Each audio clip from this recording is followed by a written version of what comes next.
Hello, everybody. How is the audio? I'm hoping the audio's okay today because I didn't get a chance to do an audio check. It was a busy day, and that's kind of why if you saw this stream on Instagram, I didn't do the best at it, but that's okay. Today, we are going to talk about a topic that is pretty complicated. That's why I chose a recipe that I find relatively simple and easy to do with a little bit of fun because, your boy loves fried chicken and he's just having a little bit of fried chicken craving, so to speak. And so we're going to do that. And we're going to fry up some chicken. We're going to share some tips and tricks. But most importantly, we are talking about how to build muscle and burn fat. And if you're watching this and you just heard me say, this whole stream, the theme is how to build muscle and burn fat, while this dietitian is frying up some chicken, I'm glad you noticed the irony. You know me, I love doing weird stuff. Fried chicken is not weird, but it's weird to be doing fried chicken while you're talking about fat loss, essentially. And we're also cooking something called Tteok-Bokki. I hope I'm pronouncing that properly. I apologize to my Korean friends in all of Korea, because I know I didn't pronounce that properly. I'll do the best I can, but we're cooking Tteok-Bokki. Tteok-Bokki is one of my favorite foods out there. It is rice cakes with like a spicy red sauce and all that kind of stuff. You'll see. You'll see. But it's one of the easier things to prepare, in my opinion. And we're going to get started pretty soon. But like last week's live stream, by the way, thank you for everyone that showed up to the live stream last week. And thank you for the people that watched the live stream replays and all that kind of stuff. Didn't get a chance to edit it down into something comprehensible. So I'm hoping that at some point in the future I get to do that. But right now, we're going to talk about this question that I get asked a lot, which is how to build muscle and burn fat at the same time. Before we start cooking, yes, it's very, very possible. However, there are very strict circumstances that need to be met in order to do it successfully, because a lot of people want to be able to do it, doesn't mean they can. So there's a lot of considerations that go into how to build muscle and burn fat at the same time. One of the biggest things is recognizing that you need a couple of different things in order to do it.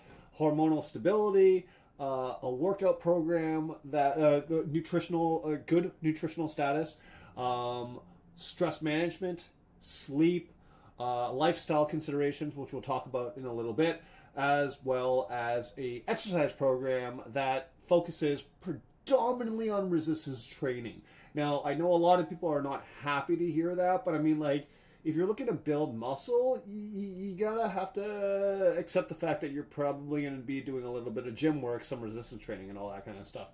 Now, the reason why is actually quite interesting, and I'm learning this from Dr. Rhonda Patrick, who's one of my favorite content creators in the health space and all that kind of stuff, just because of how amazing she is with summarizing the research, but also how she executes herself executes that kind of research, that lifestyle herself, by actually doing a lot of the things that she says that she promotes too. So I have a lot of respect for her for doing that, and I'm actually doing that right now because I talked about this on Instagram, and I talked about this last time on the last stream, I think, but that I am going into a cut, so to speak. What is a cut? The idea of a bulk and a cut is brought on from the bodybuilding world. And it's for bodybuilding shows. I am not a bodybuilding show competition type of person, but I do like the idea of bodybuilding, right? The idea of hey, I want to change this, I want to make my shoulders bigger, all that kind of stuff. I'm going to choose that up.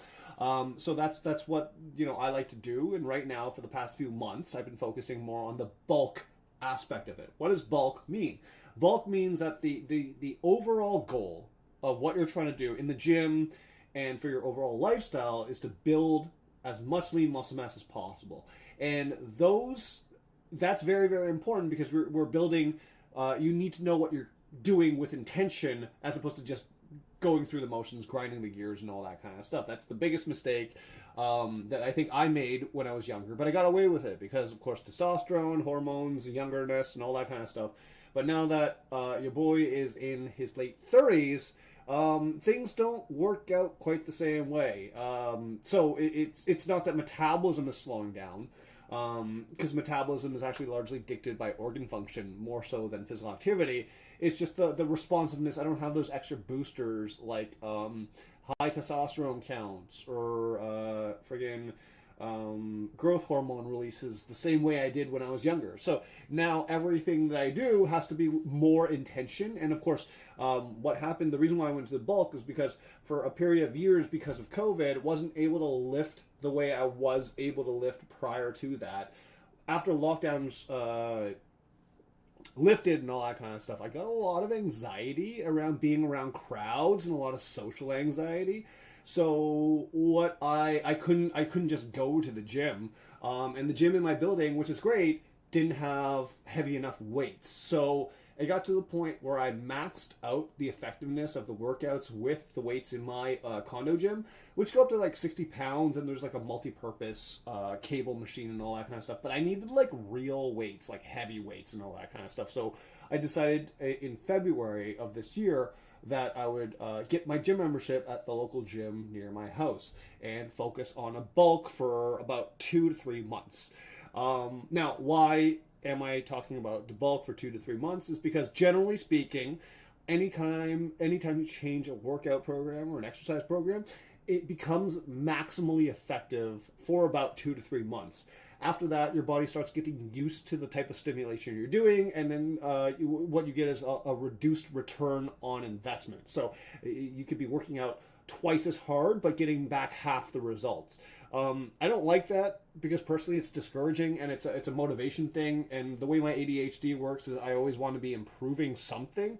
So what I did was I went meta. I zoomed out and I was like, okay, well, how do we design the best purpose workout program right now with the physiological and aesthetic goals that I have, and how to get back into sport? Because what I want to do is start, I don't want to use the word competing, but start taking running again seriously. So I have a couple of plans for that, but what I needed to do was focus on the bulk component. So getting back to the bulk, what is the bulk was just a period of time where I focused everything I possibly could to stimulate lean muscle mass growth on the body part areas that I wanted to grow. So like, your typical bro split, like your chest, your back, your arms, your shoulder, all that kind of stuff in my lower back, because, I sit all day and work from home. It's just my lower back takes a beating from my computer chair.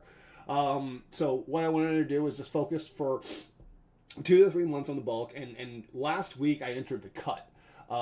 So the cut is defined by like nutrition practices and physical activity exercise practices that look to maximize fat burn but maintain as much lean muscle mass as possible, right? So that's kind of what I'm doing right now. It's not the exact same as the topic that we are talking about, which is how to build muscle and burn fat at the same time. But it kind of is, in the sense where that's kind of what my bulk was doing, was building muscle mass and burning fat at the same time, which, I'm extremely lucky because there are multiple variables and factors that go into one's ability to be successful with that. All of which, or much of which, we'll talk about later on. But not before I remind everyone here that the topics and discussions and the things that we discuss within this live stream are more to provide educational background stuff as opposed to direct nutrition advice. Again, not here to give direct nutrition advice, just here to answer a lot of questions that a lot of people I have about these things, right? Because I think it's a good resource to just help promote real nutrition, practical nutrition to people that are curious, because there's a lot of information out there, but not of educated context within everything. So, I'm going to be cooking dinner and all that kind of stuff, and then talking about cut stuff. But right now, we are looking to build lean muscle mass and burn fat at the same time. So that's what we're going to do. So I'm going to get set up with my cooking stuff. while, yeah, I'm going to get set up with the cooking stuff and start talking about how it works, right? Okay, so where's my thing? There it is. So, the... Right.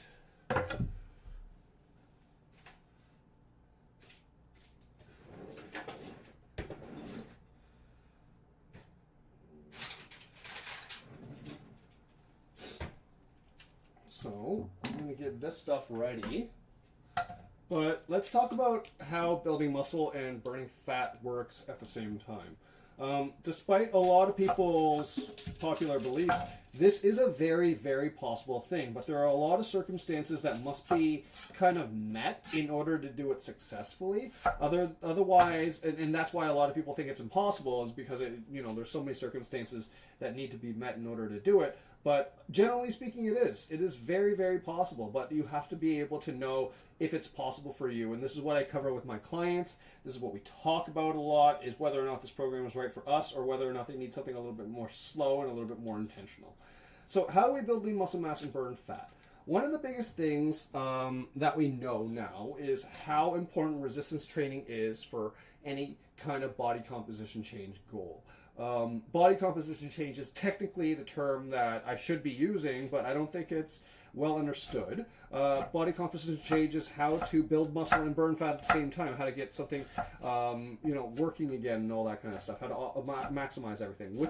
And body composition change is functioning with the intent of building muscle and burning fat at the same time.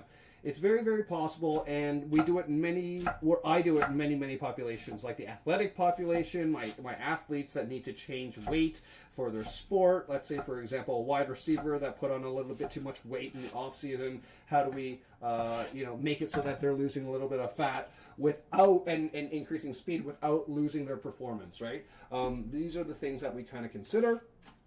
And how it works is we need to create a level of hormonal stability in the body and reduce stress as much as possible. Now, this is stress coming from multiple sources. So take that, interpret that how you will, but it does include things like financial stress. It does include things like moving, physical stress, which is, of course, related to your nutrition, your physical activity, and all that kind of stuff.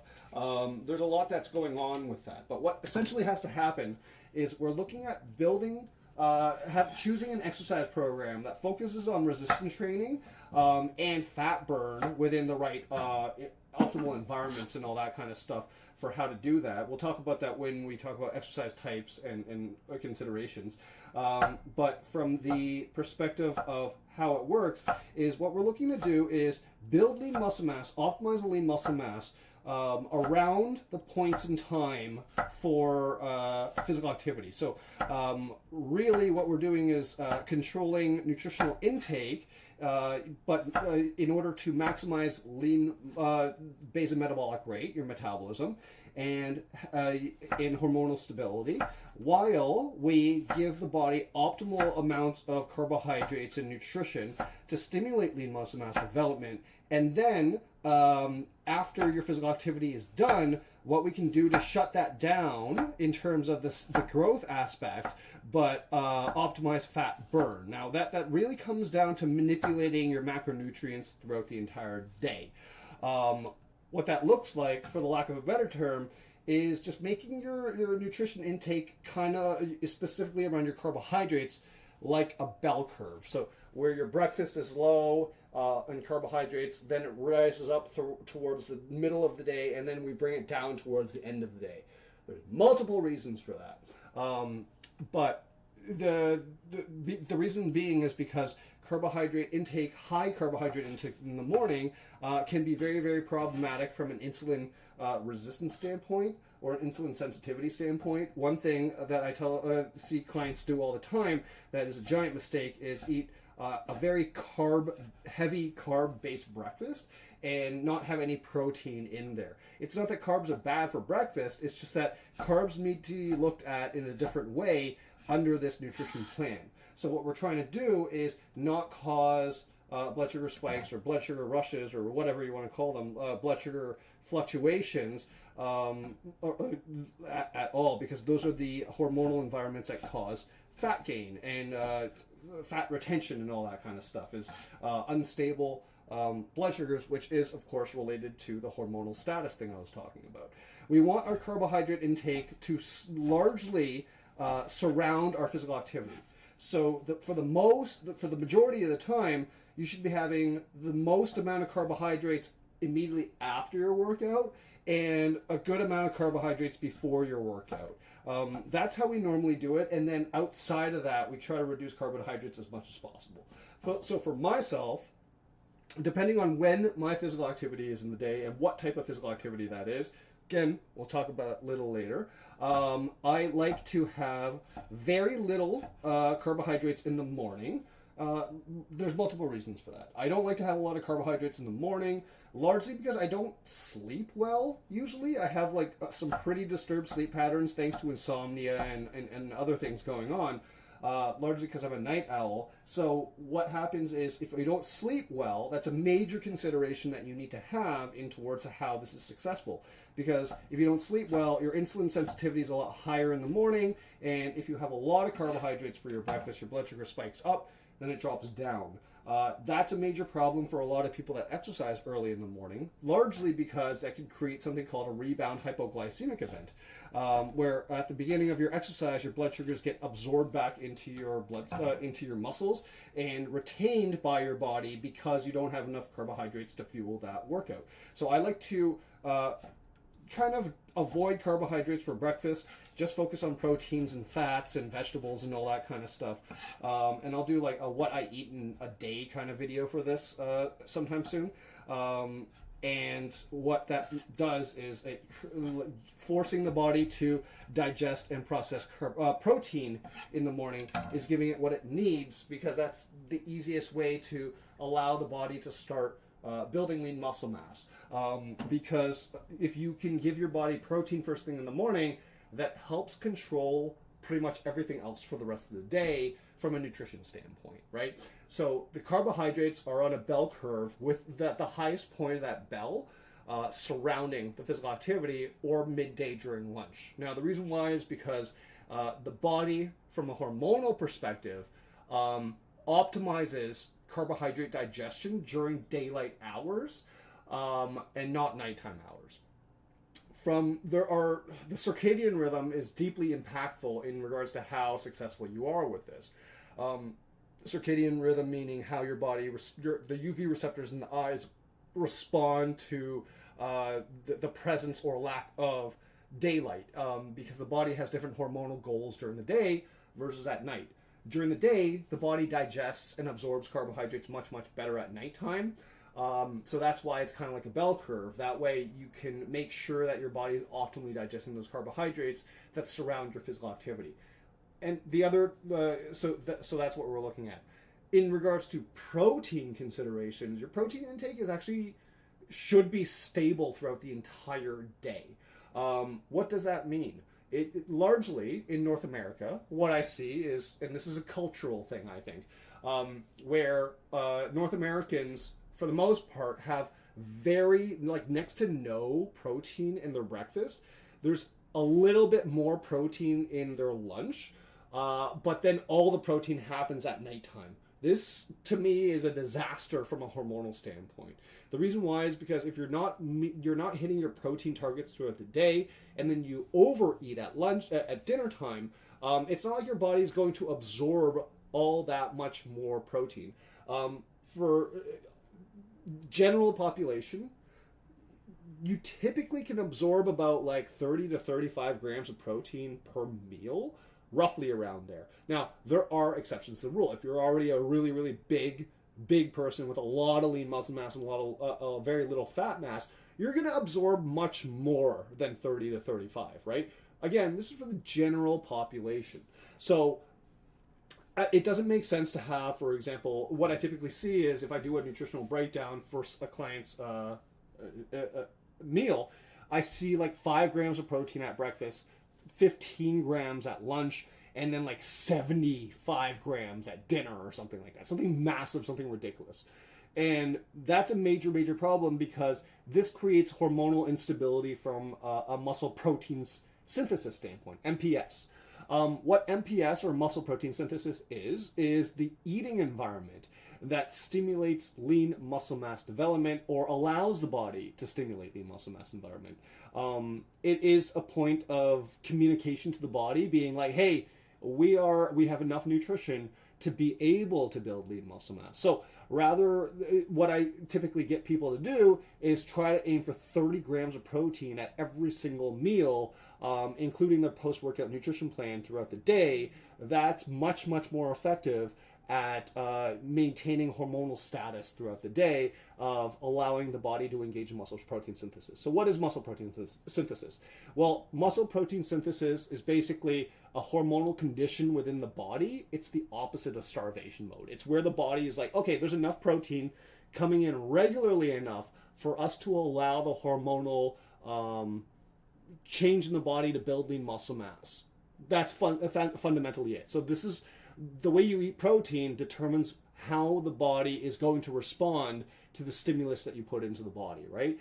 When you eat protein every 3 to 4 hours at like 25 to 30 grams of protein every 3 to 4 hours, we create muscle protein synthesis. So it allows for the hormonal condition for the body to build lean muscle mass and burn fat. Just to build lean muscle mass, right? The burn fat aspect is how we control the carbohydrates. That's why the bell curve. So your protein intake is consistent throughout the day, and then your carbohydrate intake is largely spiking around your workout, so before and afterwards. Vegetable intake can stay constant throughout the entire day, but what I like to do is, because in the middle of the day, there's a lot of carbohydrates, I like to have a lot more vegetables in the beginning of the day, because I find the vitamins, minerals, and nutrients actually helps me from an energy standpoint. And then toward the end of the day, where there's a lot more fiber, a lot more feeling of satiety and fullness to kind of carry me through the rest of the evening. Now, we're aiming, this is very, very important, we're aiming for high biological value protein sources. Typically, this is around one amino acid, and that is leucine. So if you have a good amount of leucine in your protein sources, then what's going to happen is basically your body is going to get a trigger, a signal to be like, hey, this is good quality protein, let's absorb this and use it. And it's important to recognize too that even if you weren't building lean muscle mass or burning fat and you're just looking for general health purposes, I am still recommending people have like 25 to 30 grams every 3 to 4 hours, because that allows the body to optimally build and repair your organ function and all that kind of stuff. I see a ton of people in my office complaining about digestive issues, and when I look at their nutrition and their nutrition history over the last 5 years, I can tell that it's not because they have digestive issues, but that their organ system is no longer functioning appropriately because their nutrition intake has been unstable for the past few years. So the goal is, okay, if you do have digestive issues, and I'm derailing myself, I'm going off track right now, but if you do have digestive issues, the priority is making sure your organ system and you're eating making sure you're eating in a way that allows your organ system to optimally repair itself before we start taking a look at what foods you have to cut out or anything like that. If there's something abundantly clear, like every time I eat pasta, I have gas, bloating, and yada yada, all that kind of stuff. I'm like, all right, that's pretty straightforward. That's gluten intolerance or something like that. We need to cut that out. Sure. But then there's things that are just inconsistent of like, no matter what you do, no matter how healthy you eat, whatever that means, your body is not able to have its organ function properly, and there's no medical reason why. So a lot of people will show up, they're like, I have IBS, and I'm like, okay, but are you even eating properly? So that's another topic for another day. Anyways, going back to the protein aspect of everything, we want there to be high biological value protein sources that are readily absorbed by the digestive tract, right? So choose foods high in leucine. How much leucine? Approximately 2 grams of leucine per 20 to 30 gram serving is really, really good. Typically, you'll see a good amount of leucine in like animal-based proteins. and that doesn't mean you can't do it with vegetarian or vegan stuff. It just means there is special considerations for vegetarians and vegans. And it depends also what type of vegetarian you are, because there's lacto-ovo vegetarians where you will eat dairy products as well as eggs. There's lacto vegetarians which will eat dairy products but not eggs, and then there's ovo vegetarians that will eat eggs but not dairy products for a number of different reasons, right? It really depends on what level or what kind of vegetarian. And then there's vegan, which is the most hardcore of the spectrum, which is no animal products whatsoever.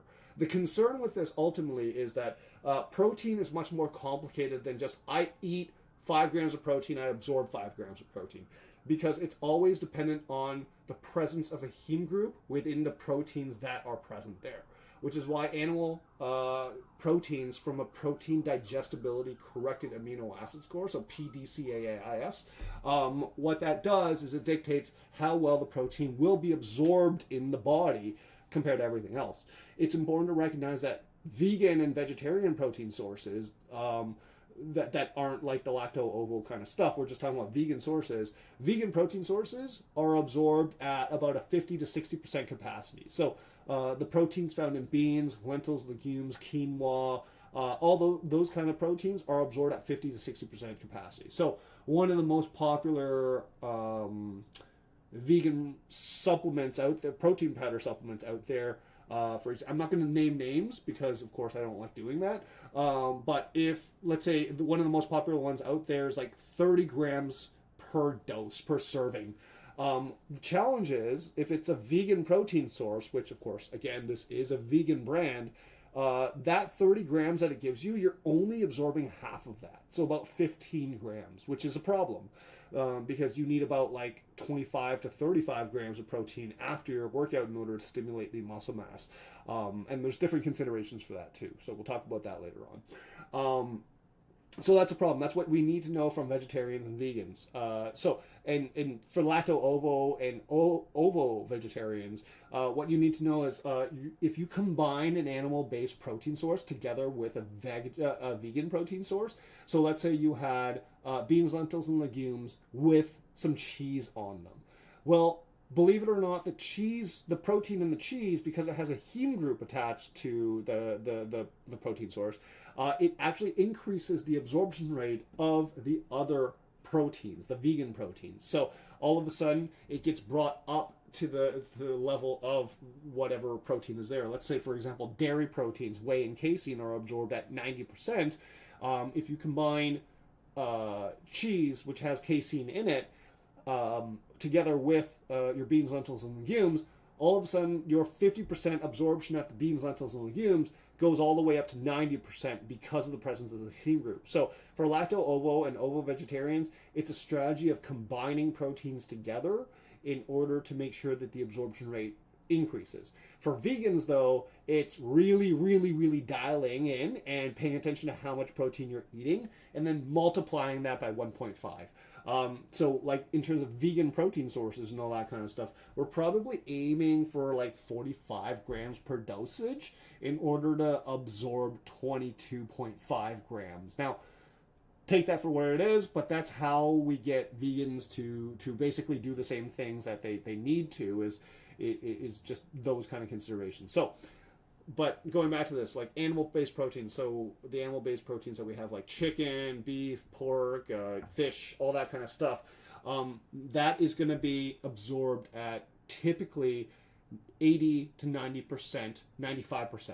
Oh, I forgot to mention this. There is one protein source, by the way, that is absorbed, that's vegan, that is absorbed at 92% capacity, which is better than beef, by the way. Beef is absorbed at 89% capacity. This vegan protein source is actually absorbed by 92%, and that vegan protein source is soy. So soy protein, soy products like tofu, tempeh, textured vegetable protein. That protein source in particular is the only vegan protein source that is absorbed at that level of capacity, right? So really focusing on soy-based proteins and all that kind of stuff is a really, really big strategy that is very helpful to a lot of vegetarians and vegans. Hold on one second. I forgot I need to cut up this along with the the carrots and the onions. So anyways, that is the, and this is just a fried fish cake, because Tteok-Bokki is amazing with fried fish cake, and I love it. So we're putting fried fish cake in, and we're gonna just cut it up real quick. So yeah, those are some of the nutritional considerations. So going back to this, we need hormonal stability in the body, and that means that's why that's why I typically get people to eat their protein sources, to distribute them evenly throughout the day. So what that should look like is breakfast 30 grams, lunch 30 grams, post-workout nutrition plan 30 grams, whichever one comes first, and then dinner 30 grams, and then bedtime snack about 15 grams or something like that. And there's the reason why I like to recommend protein as a bedtime snack 1 to 2 hours before going to bed is because if we keep the carbohydrate sources low at nighttime but just focus on protein, what happens is the body's metabolism, dictated by the organ function, because remember the organ function is 80%, like 70% of the body's total caloric burn.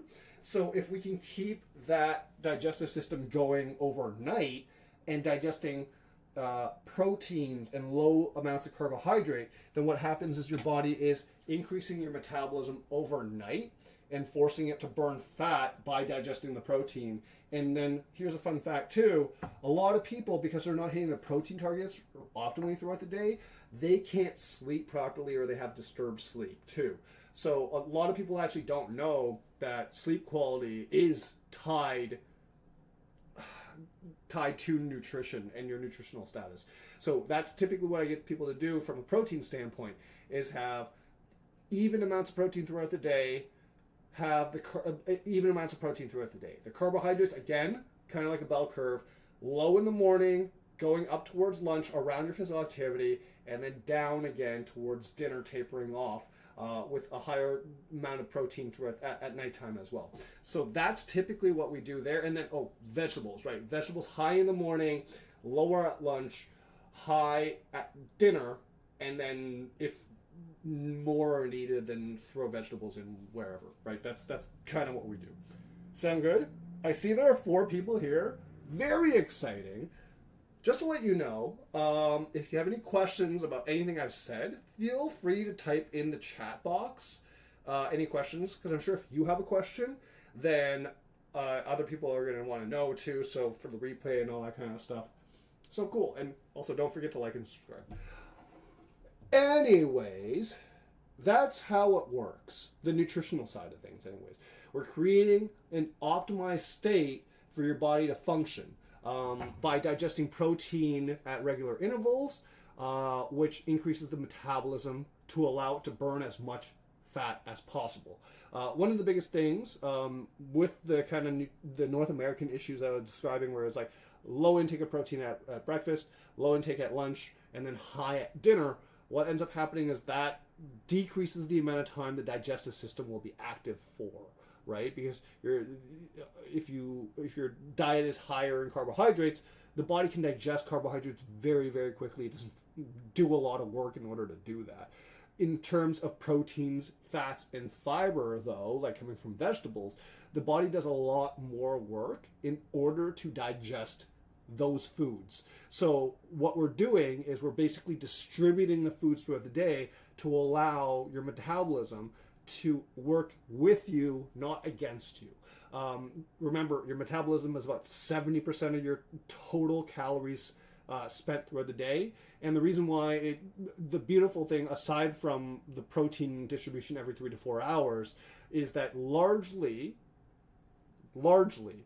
it takes people 3 to 4 hours for food to enter their mouth, digest, absorb through the small intestine, and then get to the large intestine. Once food gets into the large intestine, the metabolic activity significantly slows down. The large intestine doesn't do nearly as much as the small intestine does in terms of energy consumption, but also in terms of nutrient absorption. The job of the large intestine is to absorb some nutrients and some vitamins back in, not a lot though, but the job of the large intestine is basically to absorb water back from your food and to formulate a stool. So, that's what it's for. It doesn't actually take a lot of time to do that because a lot of that is done through like osmosis and diffusion and those kind of things with water moving back and forth between certain things through the intestinal lining. And that's what that kind of looks like there. That's why it's elegant when it's like every 3 to 4 hours apart, because you're maximizing your digestive organ system function ability. So that burns a lot of calories for you. And specifically the calories that it burns are not glycogen based. They're typically from fat reserves. That's the most important thing behind all of this, is that you need to recognize that the type of physical activity you have, yes, it can burn fat as the predominant fuel source, but your digestive system, your metabolism, those mechanisms always burn fat as a predominant fuel source. So it makes more sense not to increase your physical activity, because let's be real, we don't really want to do that. We don't want to like spend our whole day physically active. But what we can do is eat in a way to get your digestive system to do the majority of the work for you to burn fat while retaining and building your lean muscle mass. So that is just the hormonal stability part of a good nutrition plan. It's currently what I'm doing. Again, I'm going to make a scripted video about this, or if this replay is actually good enough from a sound quality standpoint, yada yada, all that kind of stuff, then I'll probably just be lazy or efficient, as my therapist likes to point out, on chopping that up and turning it into a shortened, condensed, like 10-minute video for the YouTube algorithm gods. So that's what that's like. So yeah, I'm not seeing any questions. That's all right. You're a shy group. That's fine. I'm just glad you all are here. To the 4 people that are in chat, cheers. A lot of you mentioned that you like my Troy and Abed mug, so, it always comes back every now and then. I am ashamed to say that this is coffee right now. Don't know why I'm having coffee so late at night, because it contradicts what I'm going to talk about later. But I will say one thing. I am simultaneously the best and worst dietitian of all time. The reason being, I love food too much to follow my own advice sometimes. But and it's because I love food that makes it a lot less intimidating to talk to me. At least that's what my clients tell me. They're like, oh, we get that you understand how good food is. And I'm like, yeah, I started off as a chef and a pastry chef first. I do not want to sacrifice my food quality. I'm going to manipulate whatever I can in nutrition in order to eat the things that I want to eat, which is, of course, for tonight, fried chicken and Tteok-Bokki. Cool. Sound good? Awesome.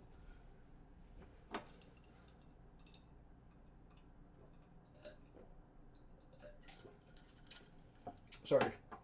All right. So that's how it works. We need to build a hormonal environment in our body by the way we eat in order to get the organ system to burn fat for us, not our physical activity. Because the physical activity should be focused on muscle building and muscle retention. So we'll talk about that in a little bit. But I'll go into... Oh, man. I just realized part of how it works and nutritional considerations are just like blended together in that rant. Been having a busy day. It's a good time. Whatever. So that's what we're talking about. Just a brief recap. Again, protein intake should stay consistent throughout the entire day. Your carbohydrate intake should surround your physical activity, and your vegetable intake should be high in the beginning and the end of the day. That's typically what I like to do to get people to burn fat and build muscle at the same time, along with a resistance training program. That is key. So, nutrition considerations.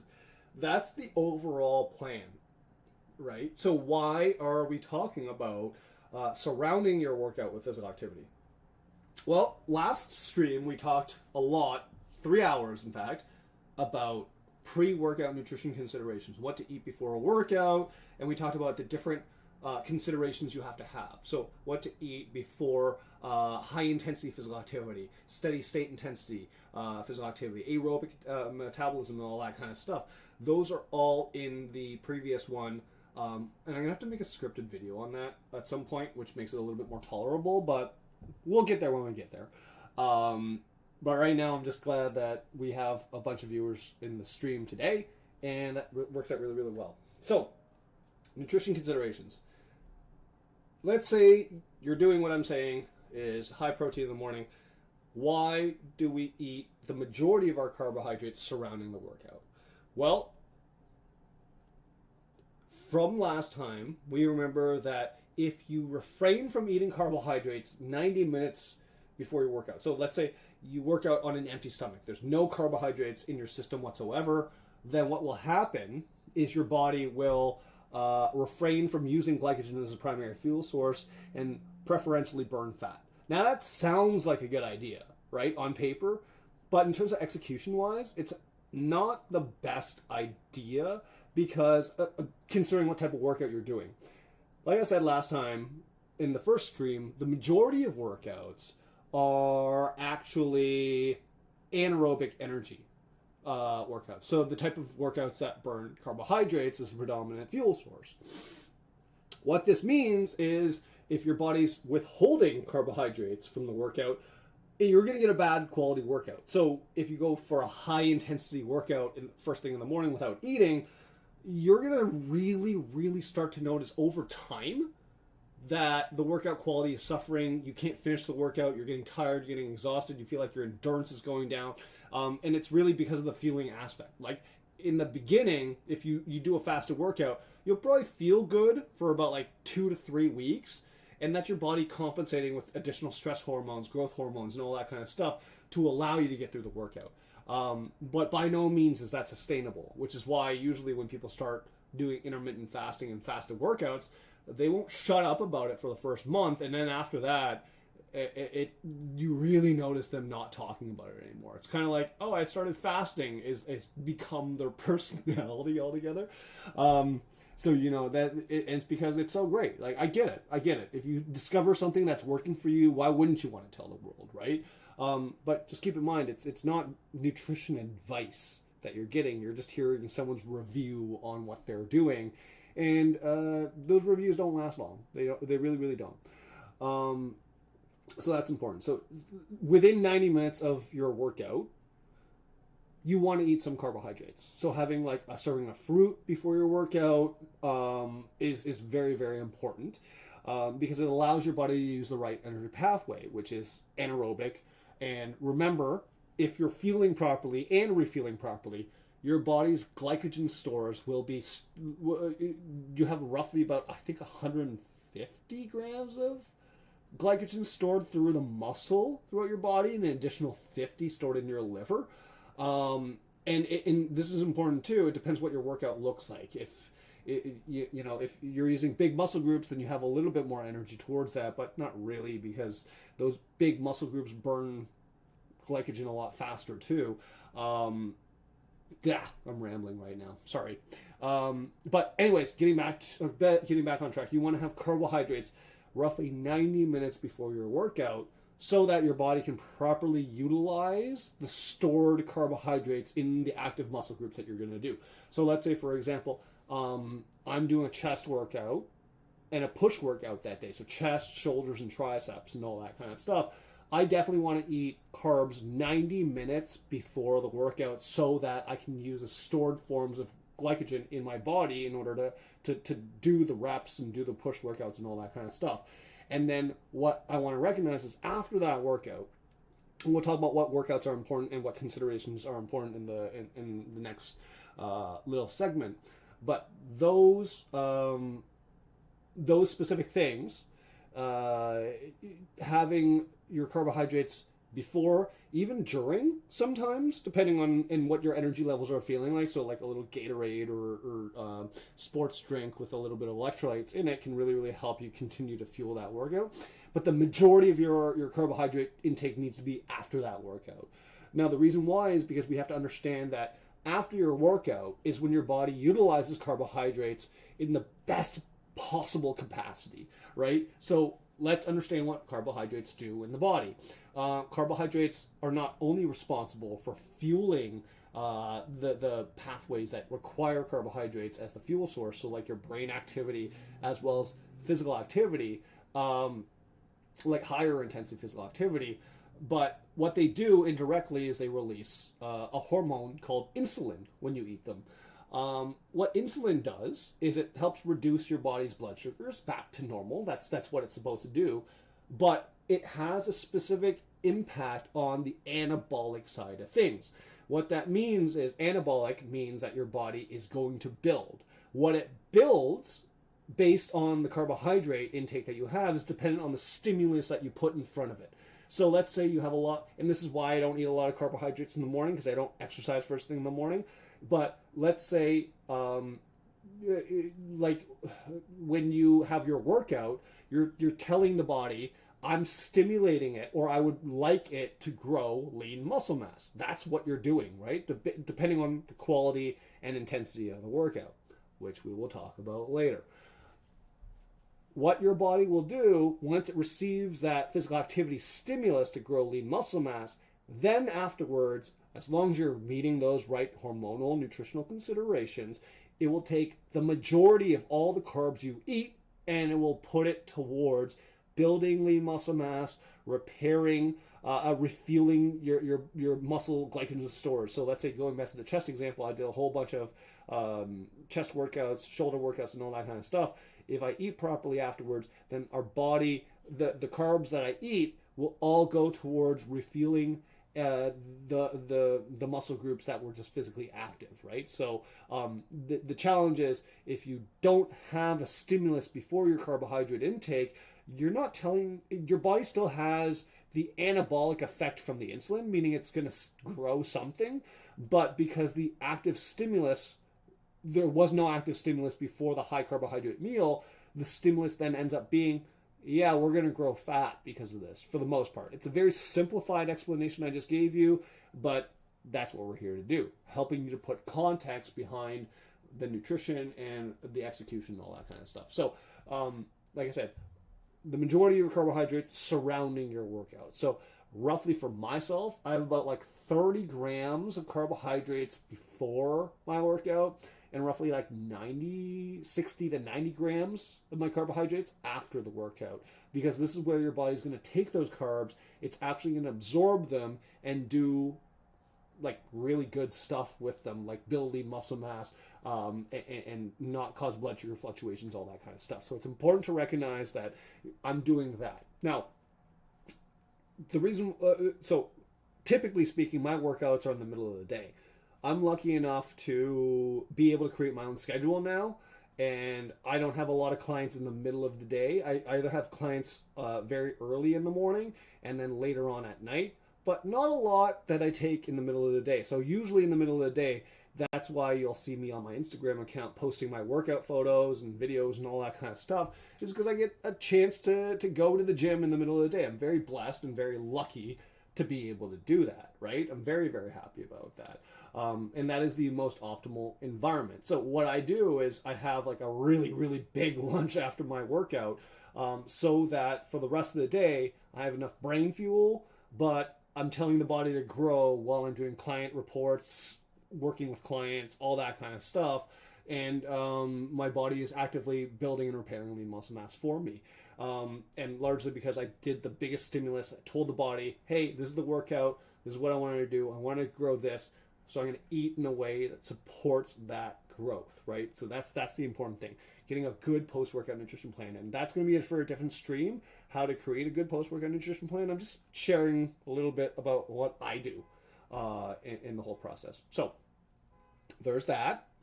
And then for dinner, I'll have a small amount of carbohydrates. I'll have like 30 grams or something like that. Nothing huge, just enough to be like, all right, we're good. Like, you know, because you still need long-term carbohydrate intake to continue to stimulate that repair and that growth long-term, right? So that's what my carbohydrate intake would look like throughout the entire day, or the nutritional intake, with, again, a lot of vegetables in the morning and a lot of vegetables at dinner time and all that kind of stuff.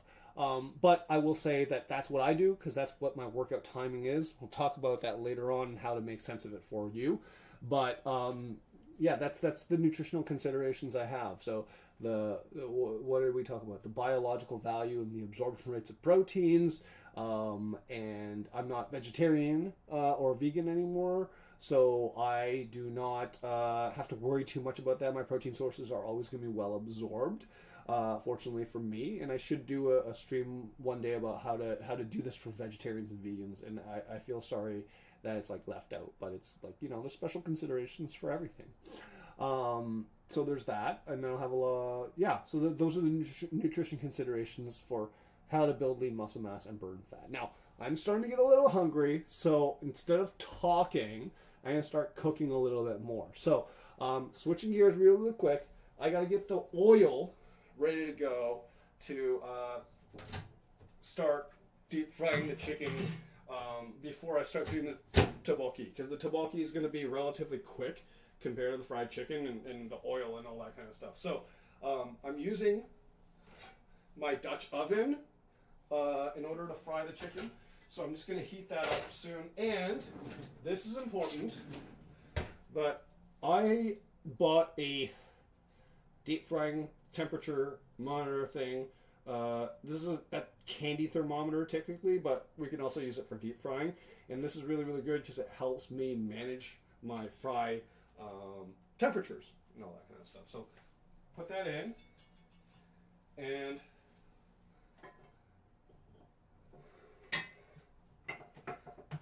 I have bottles of oil that I use for deep frying and that I clean and I filter. So I'm just going to use that. And we're going to start heating that up first.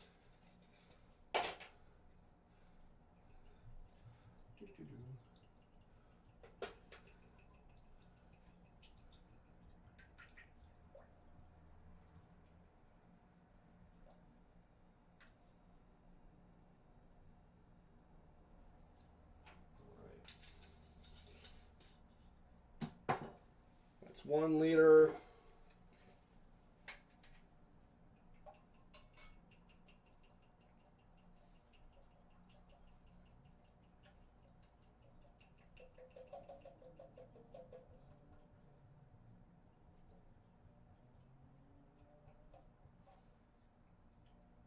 By the way, this is a funny story, but like during my like triathlon training and all that kind of stuff, I was eating a lot and needed a lot of calories, like a lot of calories. This was like late 20s, early 30s, where like, you know, just burning a ton of calories and all that kind of stuff. And my favorite meal was fried chicken from Popeyes. Still is, by the way. Love that meal so much. But there was the year that I was training for my half Ironman. My accountant, upon doing my taxes, he contacted me. He's like, "Hey, did you realize that you spent over $400 or no $500 in fried chicken at Popeyes alone this year?" And I was like, "Yeah." It was awesome. It was a good year. I needed those calories for training. But it was just really, really funny how like a dietitian spent like over $500 in fried chicken at Popeyes. So that's what this recipe is. My whole life been trying to find a suitable Popeyes fried chicken recipe replacement. I think I'm coming close, but I will be perfectly honest. Not close. Not really close to the OG Popeyes fried chicken. So we're going to have to work on that, keep developing this recipe, and that's why I'm not sharing this recipe, because I'm not proud of it yet. It's not where I want it to be, but the technique is what I'm proud of. So let's talk about technique. So this has been marinating for about like 48 hours. The chicken in the marinating sauce that I have. So it's a combination of like buttermilk as well as like hot sauce, onion powder, garlic powder, MSG, love MSG, salt and pepper, and a whole bunch of other stuff.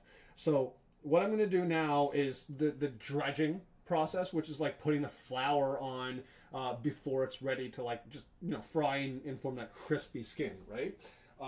So here's the trick that I found with the frying process. Originally, they were like, the recipes that I was trying were like, use just white flour, all-purpose flour. But then, and I don't know if anyone's ever tried to deep fry at home, but like it always came out like super, super dark. And I didn't like that because it just didn't look pretty.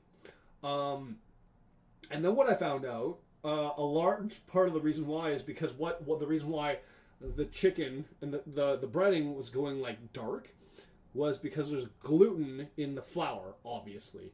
So what I started doing was researching how different cultures around the world do fried chicken.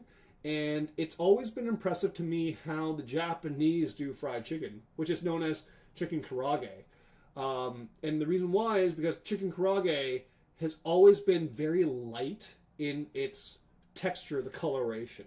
And I found out that it's because chicken karaage is done predominantly with potato or cornstarch, right? And potato or cornstarch actually doesn't have a lot of protein in it, next to none. So the trick here is 2/3 to 3/4 of the dredge, like the dry dredge, should be cornstarch or potato starch, whatever one you prefer, and only a little bit of it flour. That's it. That's the trick. So I'm going to get some flour in my bowl.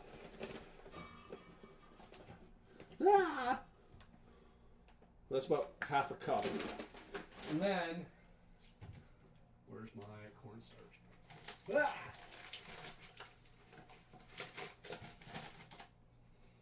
Don't look at that. Don't look at that. And here's my cornstarch. The majority of it is going to be cornstarch. So, ton of cornstarch going in to the half cup of flour.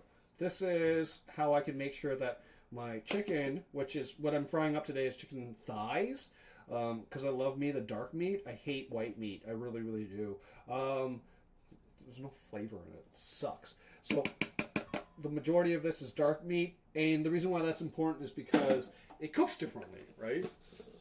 We want it to cook, and usually I cook the fried chicken at once it hits the oil hits the temperature that I need it to be, at around like 7 to 8 minutes, right? So what are we going to use? You have some, so there's flour and cornstarch in here. Smoked paprika, awesome. And then we're going to do onion, granulated onion powder, awesome.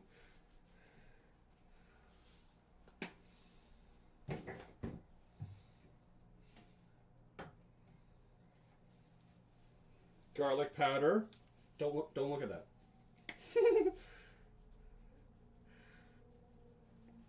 Onion powder. Okay. We have a little bit of sriracha powder. I told you this is like a Popeye's imitation kind of recipe.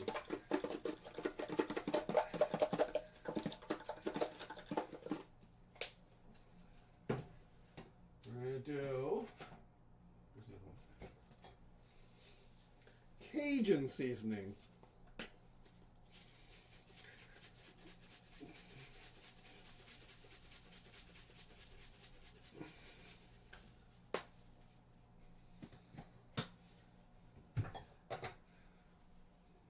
MSG. This is the good shit. MSG. Oh, love it. Alright, MSG in. Then pepper.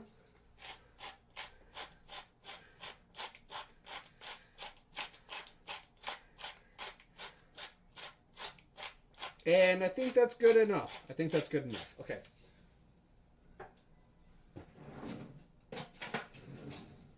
A whisk to just whisk that all up.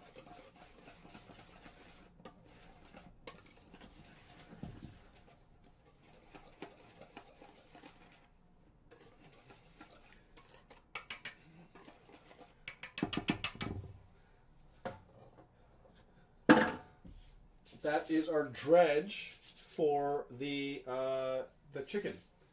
So, all right, we're gonna do this. By the way, I got like these things from Costco the other day. I think they're awesome. I think they're super cool. All right, so put that there. Take the chicken and dredge that up.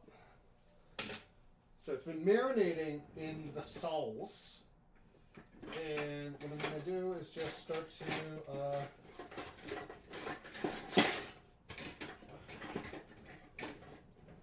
bread everything so that we can, you know, get prepared for frying. So chicken thighs going in. All that kind of stuff. We are just coating, shaking off any excess.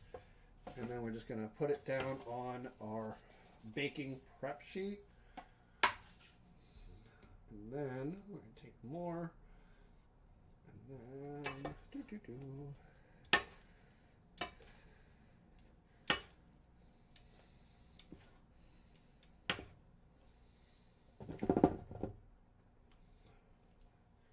Oh, yeah. There's that.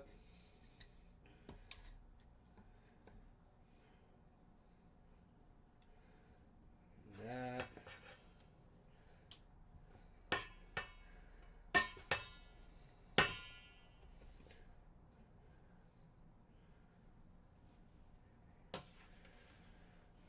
Right.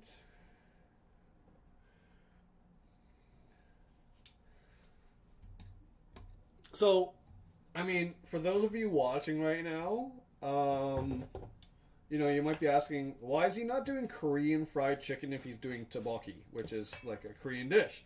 Because it's none of your business. No, the reason why is because as much as I love Korean food, I don't love Korean fried chicken over traditional Southern fried chicken. Now, the reason why is because Korean fried chicken typically is tossed in sauce. And I don't like that. I don't like that. I like the texture element of fried chicken so much. So the crunchiness, the crackliness, and all that kind of stuff. Love that. That is the goal, right? So to me, I'm like, well, if we're gonna put like, if we're gonna toss that in like a sauce or something like that, I'm like, well, we're just not making it as crispy anymore. What are we doing here? So, you know, usually if it's Korean fried chicken, I want the sauce on the side, but they're like, but then it's not Korean fried chicken. I'm like, well, I don't know what to tell you. I don't like it then. So I like Southern fried chicken a whole lot more because the crispiness is pure and it's maintained and it's awesome. So that's why we're doing Southern fried chicken with tteok-bokki, because I'm a rebel. And this is you know, it's cooking. You can do whatever you want. So, and like, I don't know if like we got some people in the viewing section right now. Which fried chicken do you like? Do you like Popeyes like I do? Do you like another brand? Is Popeyes available where you are? Like, let me know in the comments, you know? Let's talk about fried chicken a little bit more. Let's understand this. Now, fried chicken is definitely not an everyday kind of thing for me, obviously. It is just a once a week type of thing at most, because I gotta have balance, right? I gotta have balance. And it's just one of those weeks where I'm feeling like I want some fried chicken. So we're gonna make some fried chicken. And last piece, think this is the last piece. Yes, this is the last piece. All right, so we have 9 pieces of fried chicken. Beautiful that we're going to work on. 9 chicken thighs. All right. So there's that. Beautiful. Okay, we're not going to need this. Probably going to get rid of this. But we're going to get this out of the way for now.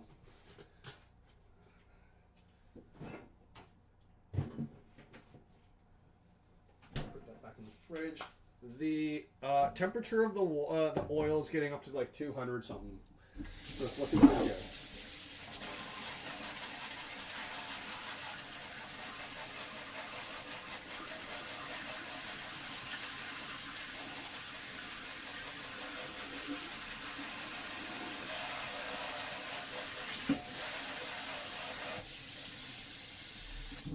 Alright, just a little bit of downtime before I start frying up and cooking the tteok-bokki.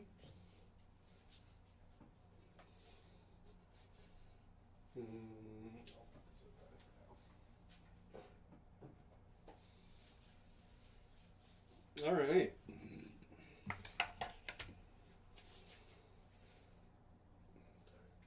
So I'm going to drink the rest of my iced tea.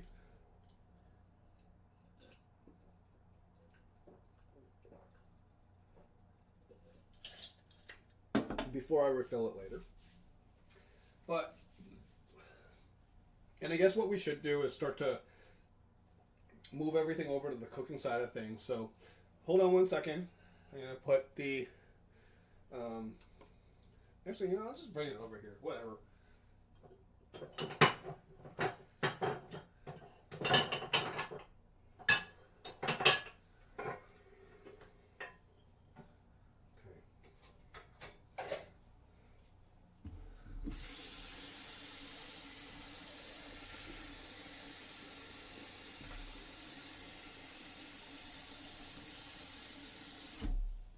So I'm filling up some water. So I'm going to cook off the rest of the stuff that the pasta that I made like last week. That works out pretty good. That is a giant ass mess. I gotta figure out my shit on what to do there. But I acknowledge the fact that this is not ideal whatsoever. We're working on it. It's what can I tell you? Okay, I'm gonna bring the mic over here too. The microphone. All right. We got another viewer in chat, or we got another viewer. Welcome. We just started talking about nutrition considerations for all that kind of stuff, for how to build muscle and burn fat. So. We're going to move on now to lifestyle considerations. Actually, check this out below. Boom, boom, dun, dun, dun, dun, dun. Yeah, lifestyle considerations. All right. So there's a whole bunch of different lifestyle considerations to consider. Hold on, let me change this a little bit more. It's funny because they're always like, hey, record during daylight. Daylight's the best and all that kind of stuff. But I'm like, oh my god, this is so overexposed. This is brutal. It is what it is. Yay, more people in the chat. Welcome. So let's talk about lifestyle considerations in regards to how to build lean muscle mass and burn fat. So one of the most important things I like to highlight to people, or I like to tell my clients, and like if they want to build lean muscle mass and burn fat, we got to make sure the rest of your lifestyle actually lines up with that goal. So what does that mean? It means that, sorry. Live TV, ladies and gentlemen. So what are the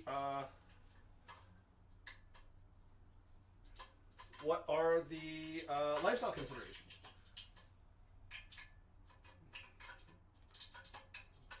we'll see if this is a disaster or not when it comes to frying chicken, but we'll see what happens. Okay, so in regards to lifestyle considerations, what we have to be able to do is look at the person's stress management, whether or not they're at excessive levels of stress or not. Because what we have to acknowledge, and you'll hear this from a lot of bodybuilders, is like excess stress prevents your body from responding appropriately. Because in order to build muscle, in general, you have to have really, really, really good control of basically your stress factors, because stress works against you. In these kind of considerations, we're looking at sleep, alcohol consumption, recreational drug consumption, all that different kind of stuff, because of course that has a negative, all those things have negative impacts on this. So in regards to lifestyle considerations, I usually like to make sure I ask questions about people's sleep patterns and whether or not they're sleeping well, and whether or not this is a realistic goal for them, and whether they have good stress management techniques. When people are like, when I ask them what their stress management techniques are, and they're like, I don't know, then I'm like, all right, we got to start there, because at some point there's going to be a whole lot of stress to deal with, and that's a major, major challenge, because when you're dealing with a lot of stress, you have different priorities. You are just going to be constantly reacting to stuff, right? So you're not going to be able to follow through with the plan, no matter how good the plan actually is. So you always have to be realistic with yourself. What is your stress level? Are you too stressed out to be able to do this? And when I say stress, I don't just mean like the stress that you can identify, but like, are you having hormonal issues with stress? Are you having sleep issues? Are you having financial issues, or interpersonal issues? These things are major impacts towards the way you can do stuff. Because of course the reality is, I don't want to lie to people. I don't want to set them up for failure at all, like ever. So sometimes I have to be realistic to be like, hey, this is not building lean muscle mass and burning fat at the same time. Not for you, realistically. Very, very realistic for men more than anything else. And for women, it's a difficult topic of discussion, because what we're looking at, and there's going to be a live stream about this at some point, but how the menstrual cycle impacts the optimalness of certain physical activities that you do.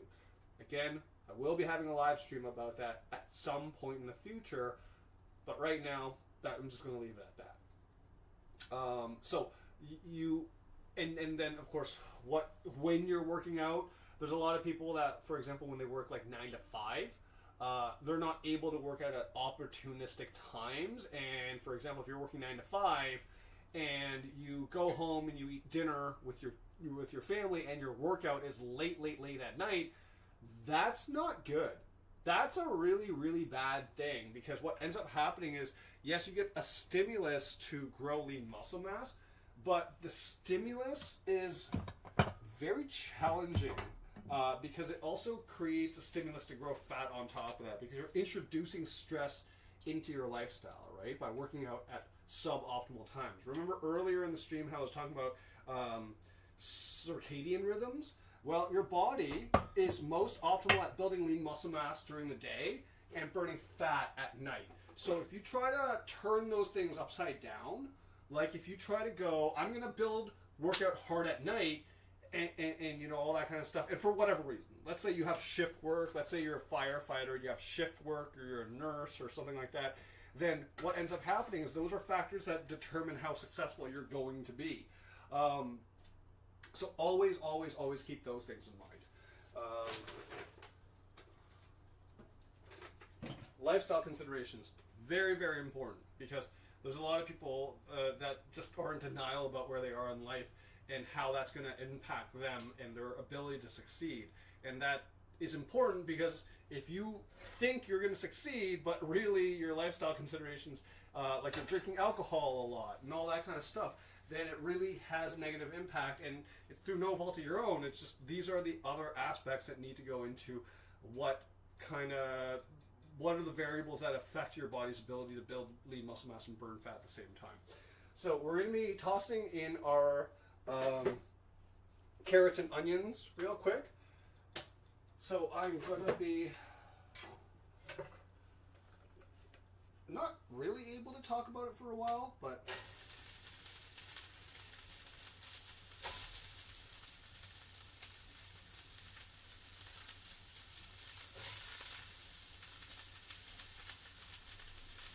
yeah.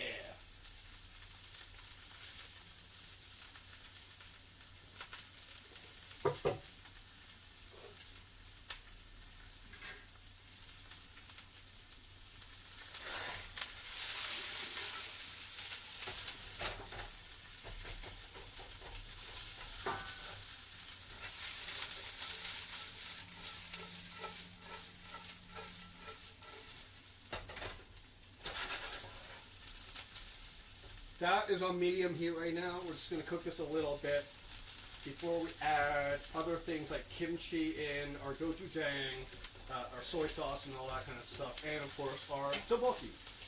And a little bit of water because I don't have stock right now. But ideally I'd be using stock, like homemade stock that I made myself, because of course that has more nutrition in it, and it's really, really healthy. Great way of getting collagen protein in it. And we'll make stock one day, we'll do ramen one day and all that kind of stuff, but for now, it's a weeknight meal. What do you want from me? Okay, so there's that. Those are lifestyle considerations. So you really have to try to optimize everything around building lean muscle mass and burning fat at the same time, because if you get wrong points of inflammation, then really it throws everything off. So please take that into consideration.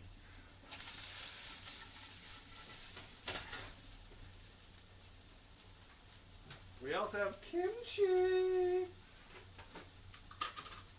Now, some people say to cut your kimchi. I'm not going to do that. I'm just going to put it directly in, big pieces and all. Because your boy is feeling lazy, but wants to eat well.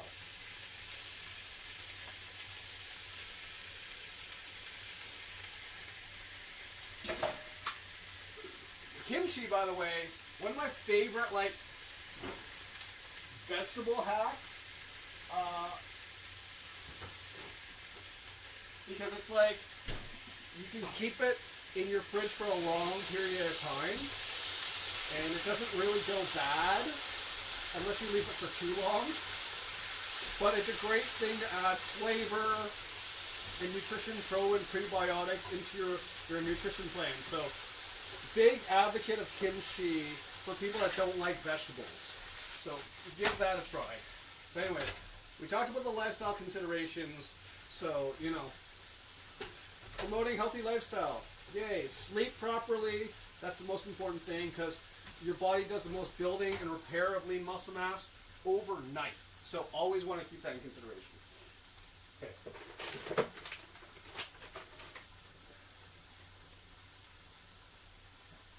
Fish cakes. Let that cook up a little bit. Pan fry that. And the oil is actually really perfect for frying the chicken now. So while this is going, before I put the rice cakes in and all that kind of stuff. Oh, and my water over there is boiling for the pasta. So good timing. All right, now we're going to take the chicken. We're going to put it in.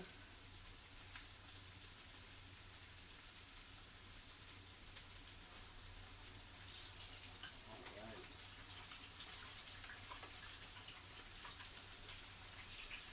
Now the trick is here to not put too much chicken at the time, because if you do that, it'll bring down the temperature of the water, the oil, way too much. And it'll cause you to have different issues too.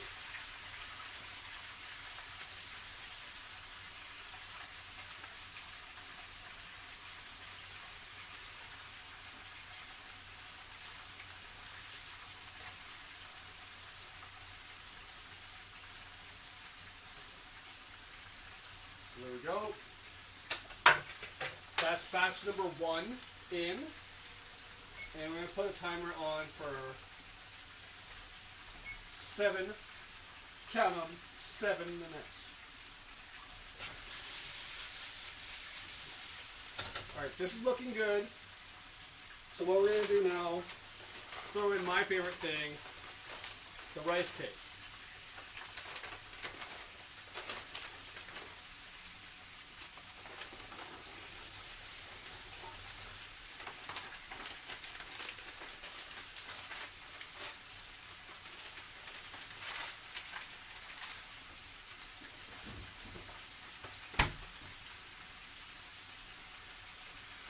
What we're going to do is throw a little bit of water in there.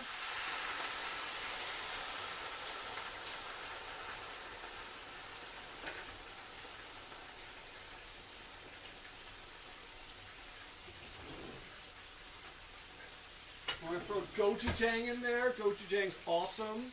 Love this stuff. How about a tablespoon of it?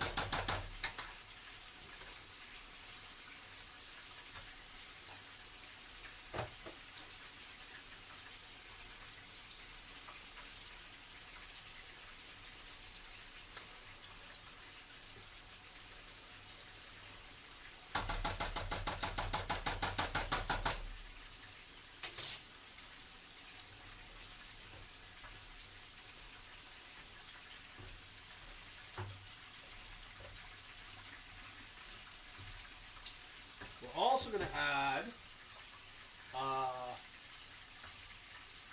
some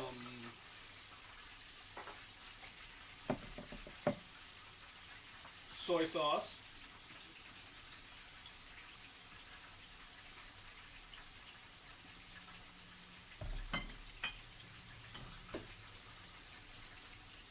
Some sesame oil.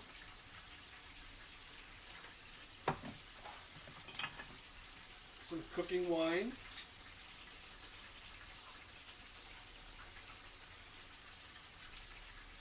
And this is controversial. I get that. It's controversial, but I like fishy flavors in my tteok-bokki. So, we're going to cheat and add some fish sauce. This should be anchovies. But I ain't buying anchovies just to make it a little bit fishy or too fishy. So I'm using... I apologize to my Korean friends that are like, what the hell is he doing right now? But this is my dinner, not yours. Okay, so we're going to let that go for a little bit. The water over here is boiling, so that's really, really good. Put this back in the fridge.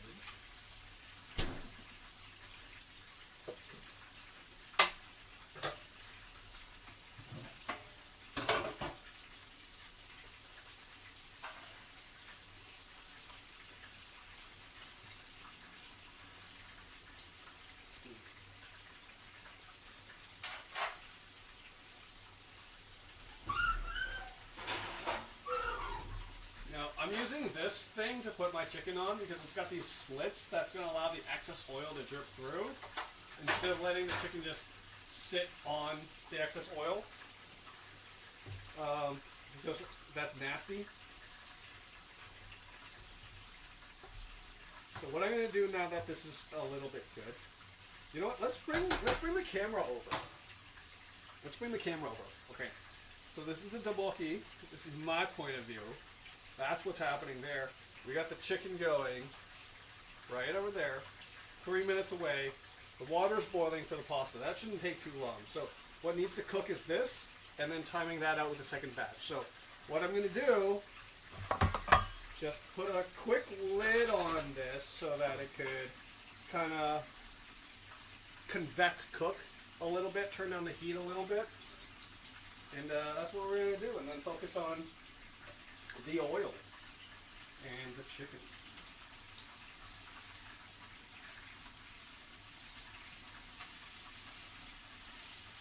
Oh yeah, look at that. Golden brown and delicious. Joshua Wiseman, who I'm a big fan of on YouTube, hope to collaborate with him one day. But he did this like fried chicken showdown video, and I really appreciate it. Really, really, truly appreciate it. Because compare like fried chicken from all different types of all around the world of what is the ultimate fried chicken. And surprisingly, Korean fried chicken is the top of that list, I believe. Don't quote me on that, but I believe it's on the top of the list. That was pretty surprising to me. But like I said before, we're not doing Korean fried chicken because I don't like when fried foods are tossed in a sauce because I think it reduces the crunchiness. And I'm all about the textures. I'm all about the textures. So the tteok-Bokki is going to be nice, soft, springy, spongy textures. The fried chicken, nice, hard, crispy, juicy. Love it. You know, that's what I'm going for tonight for dinner. And it's going to be a good time. It's going to be a good time. So yeah, now that we've talked about lifestyle considerations, let's move on to exercise types and considerations. Oh, you see what I did at the bottom? You see what I did at the bottom over there? Over there? It changed to exercise types and considerations because that's what we're talking about. Very cool. So exercise types and considerations. One of the most important things I like to tell people is to not work hard, but to work smart. So the reason why I say that is because a lot of people believe that you have to grind for hours on end at the gym to be able to achieve the body that they want. And that's not true. It's just knowing how to optimize the distribution of your physical activity, what type of physical activity you're doing, and how to maximize the optimalness of everything. So, for example, a lot of people will be like, I'm going to work out 5 days per week, Monday through Friday. And I'm like, that's a big mistake because you're tired, you're exhausted, you deal with a lot of crap throughout the week. So why are we making it so that it's that? Personally speaking, I think it's important to establish a few different things from an exercise consideration in order to be successful at this. Minimum 3 to 4 days per week of physical activity with 24 to 48 hours separating between them. And the reason why is because, let's say you did do the, oh my God, look at that. I'll bring you in closer in a little bit, but oh my God, this is going to be good. This is such a good dinner. Oh my God, yes. Fried chicken is my favorite.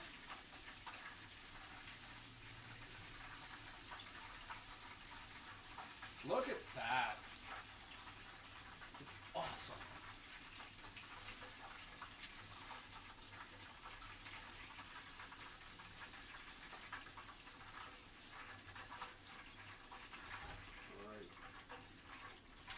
We're going to let the temperature of the oil get back up a little bit more before dropping in the second batch. And that's all the chicken that we have to fry, so I'm pretty happy about that. We're pretty on schedule with everything that's happening right now. The tteok-Bokki, that's looking good. And that's cooking up real nice. Real nice. Okay, sweet.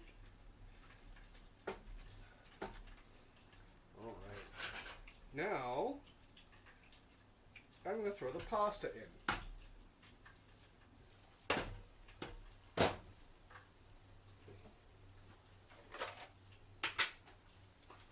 Pasta!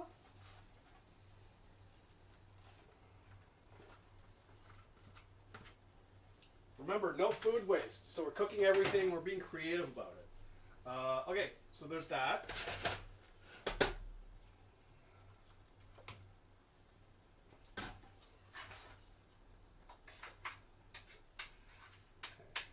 Last batch of chicken. We're going in.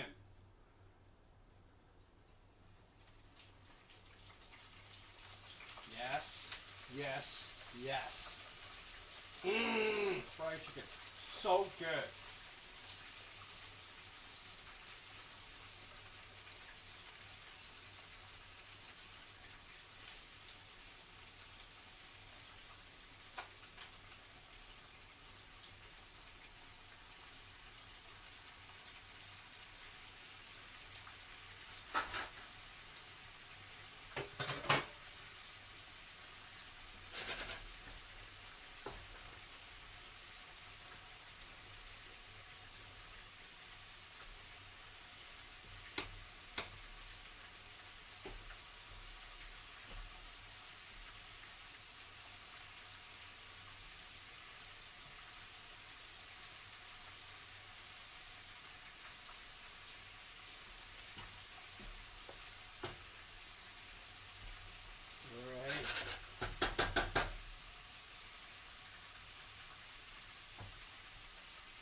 All right. To the two people that are watching still, you two are real ones. Love it. You're OGs. I love it. Thank you so much for watching. Thank you for being here. Let's we're gonna get back to exercise considerations in a little bit, but first the pasta's done, so I'm gonna add the pasta to this. So we're gonna throw a little bit of pasta water in, just a little bit, to add some more water to it. There's like straggly bits, so I'm just gonna scoop those out. Zero food weight.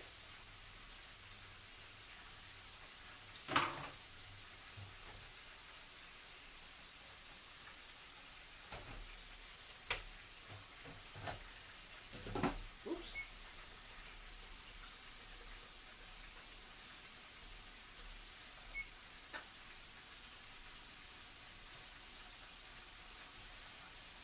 All right.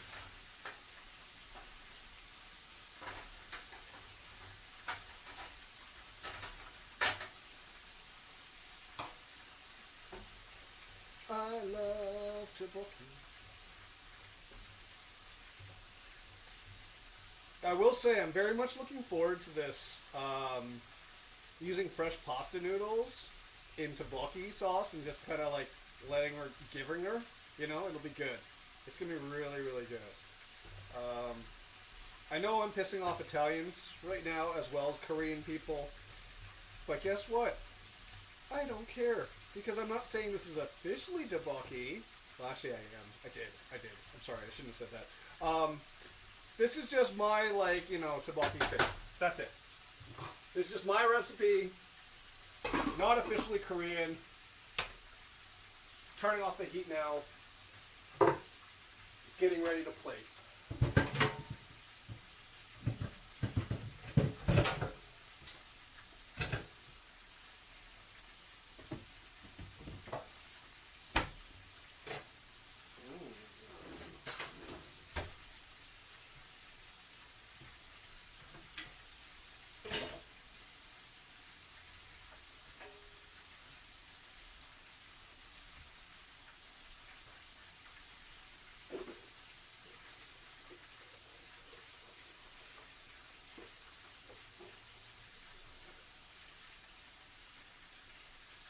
All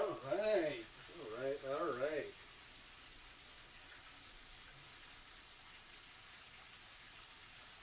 Okay. We're like T minus 5 minutes from like plating up and all that kind of stuff. So awesome. What do we serve this on?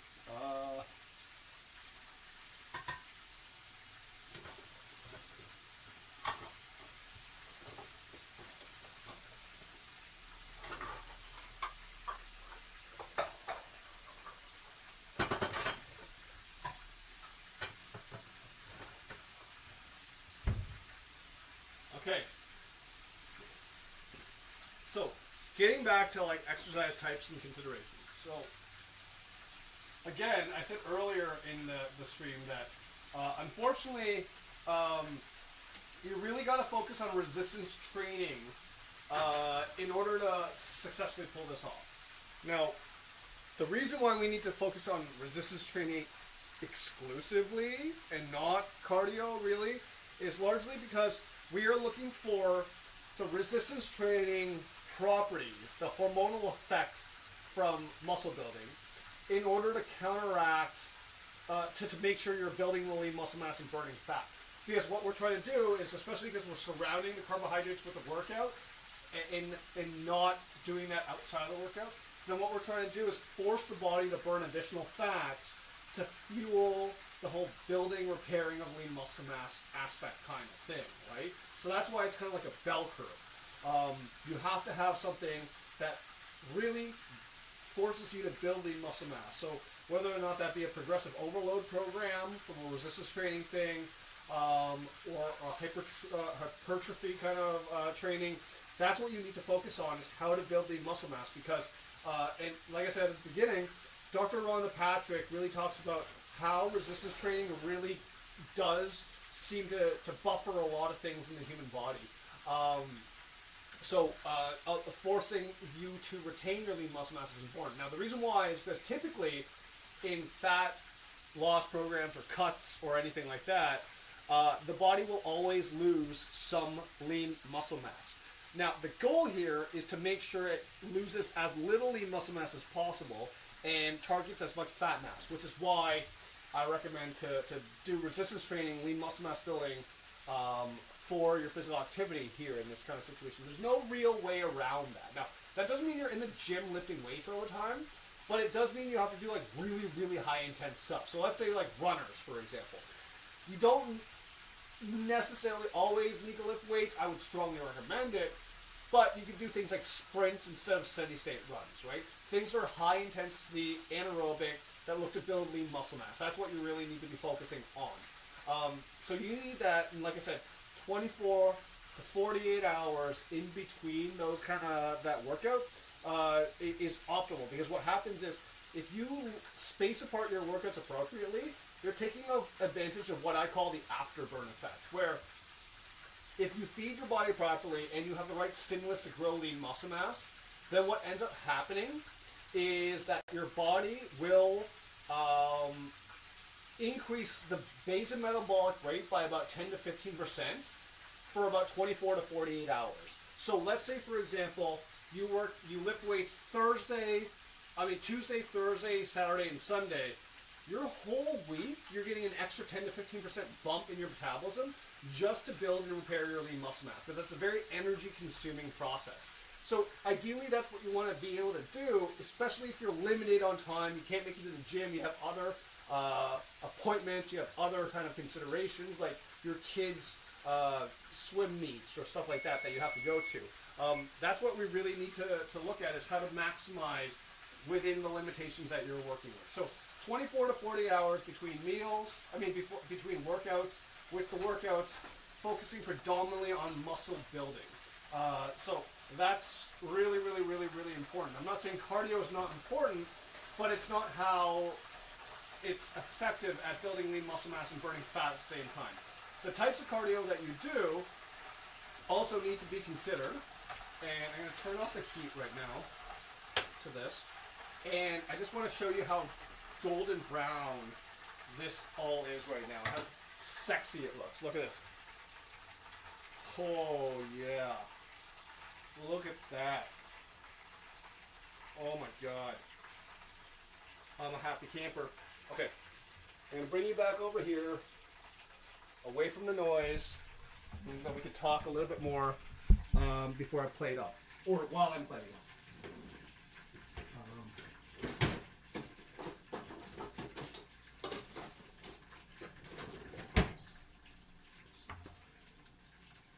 So in terms of physical activity, 24 to 48 hours between workouts, and we are looking at how to focus on muscle building as a part of that workout to kind of maximize the effectiveness of everything.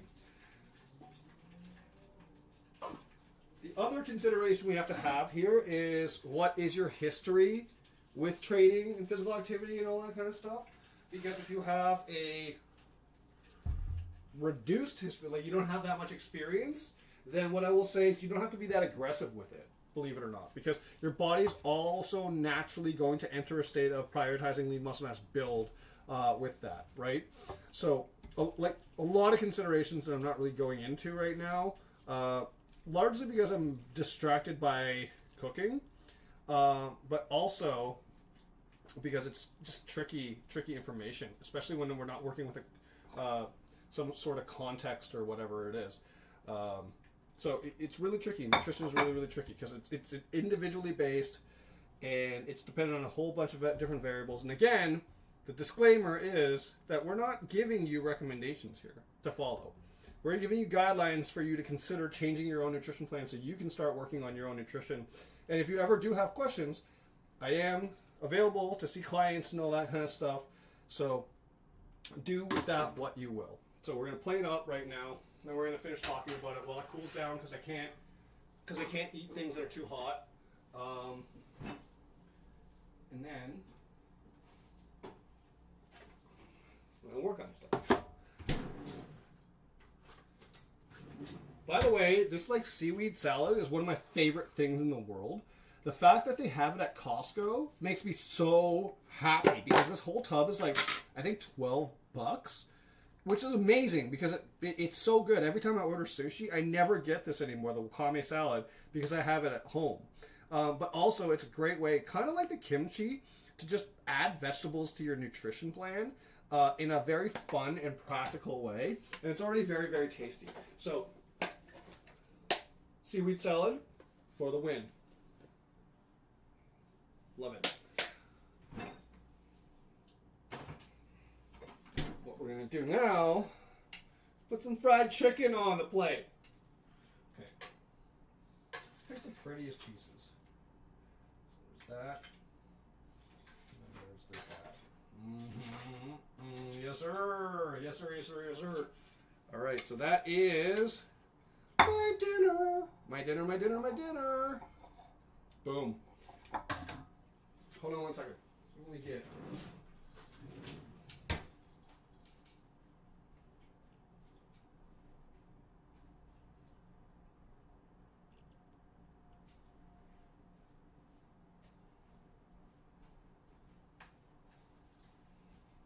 These are just green onions from my garden. I'm gonna chop these up because if you want to ever make it look like you're a better cook than you actually are, green onion garnish is the easiest way to make it look like you know what you're doing. Just gonna chop that up real quick.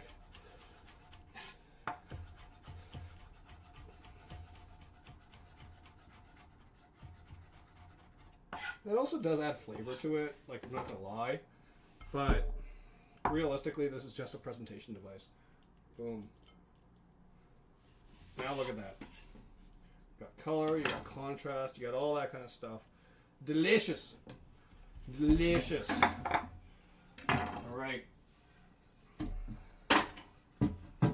So, let's take a photo of this real quick.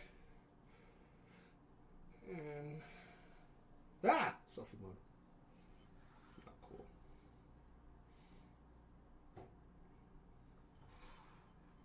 Alright. Alright.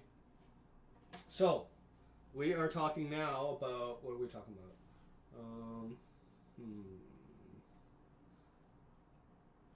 Okay. So the exercise types and stuff like that. Okay. The exercise types. Oh, hey, bud. Hey, my friend just said hi. Hey, Joe. How's it going?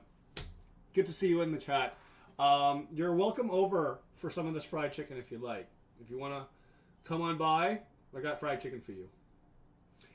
Anyways, so let's talk a little bit more about exercise types and considerations, right? So muscle building, very, very important. Your program needs to focus on that. Lifting weights is really, really good, optimal, all that kind of stuff. But you could do other workouts like CrossFit,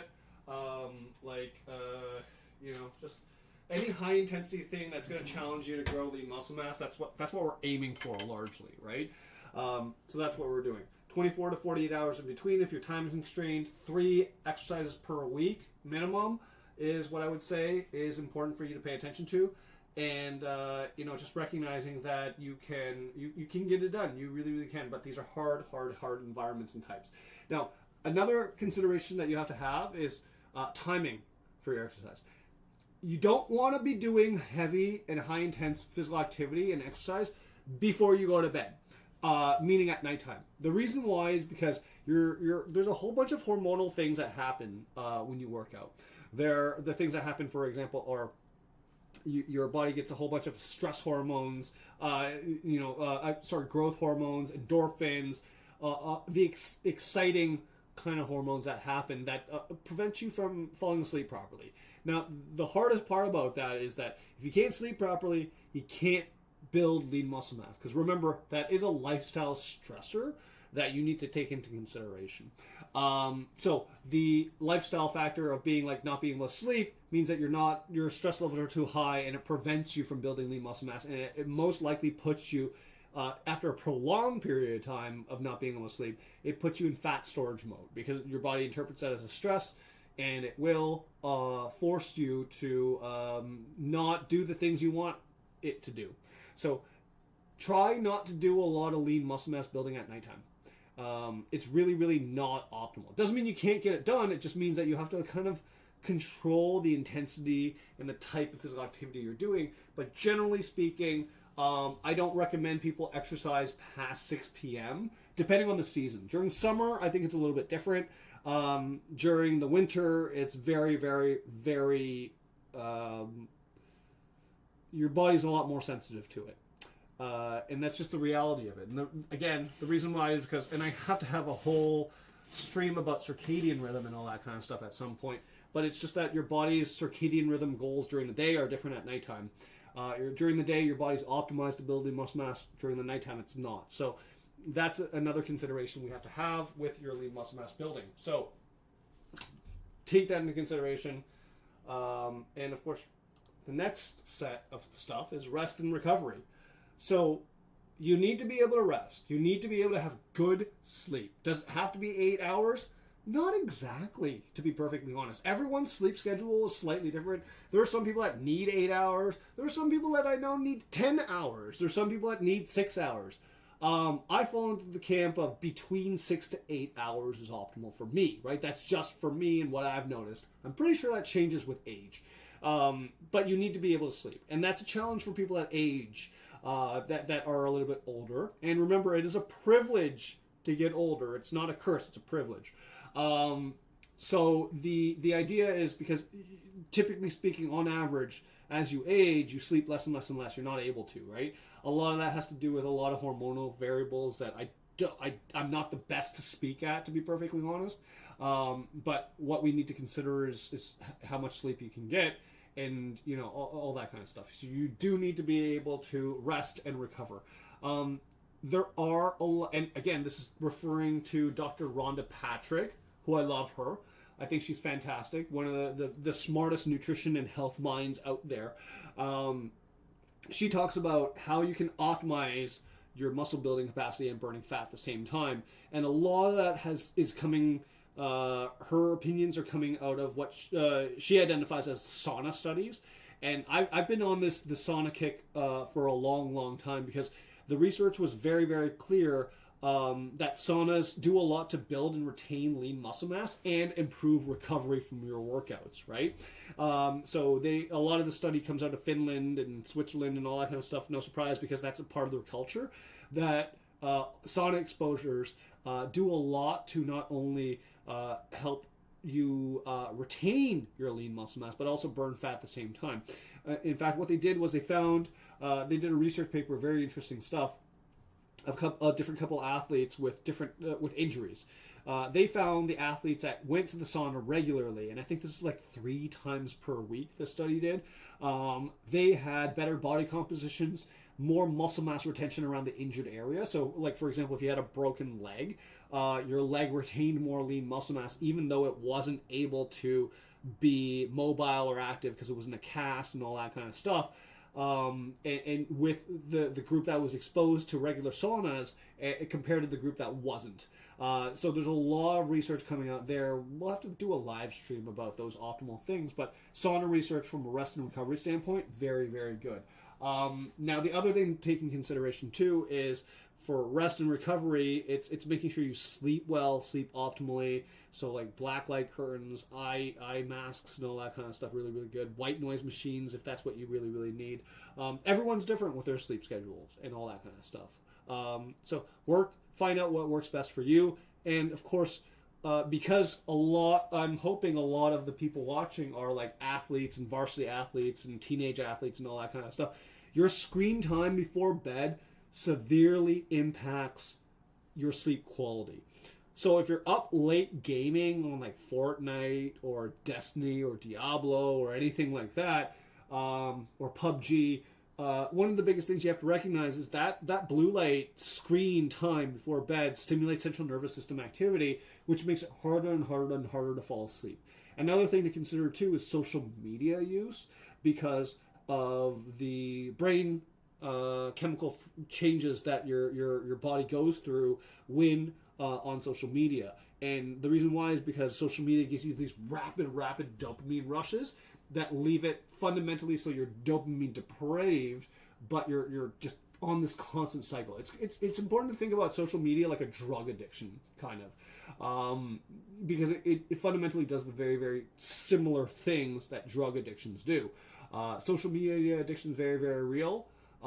It's no joke. There's a lot of people that have a lot of severe health issues because of social media addiction. So I hope that someday in the future I can learn more about that and talk to you about it in the live stream.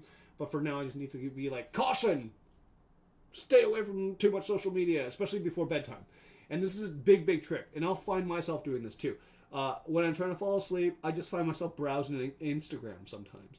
And that makes it really hard to sleep because I'm getting all these dopamine flushes and the screen backlight and all that kind of stuff. So actively, I have to find myself a way to calm down, which I actually do some sleeping meditations and all that kind of stuff now to optimize my sleep quality. And there are some days where, I'm looking at social media and that sucks. I'm only human, not perfect by any means.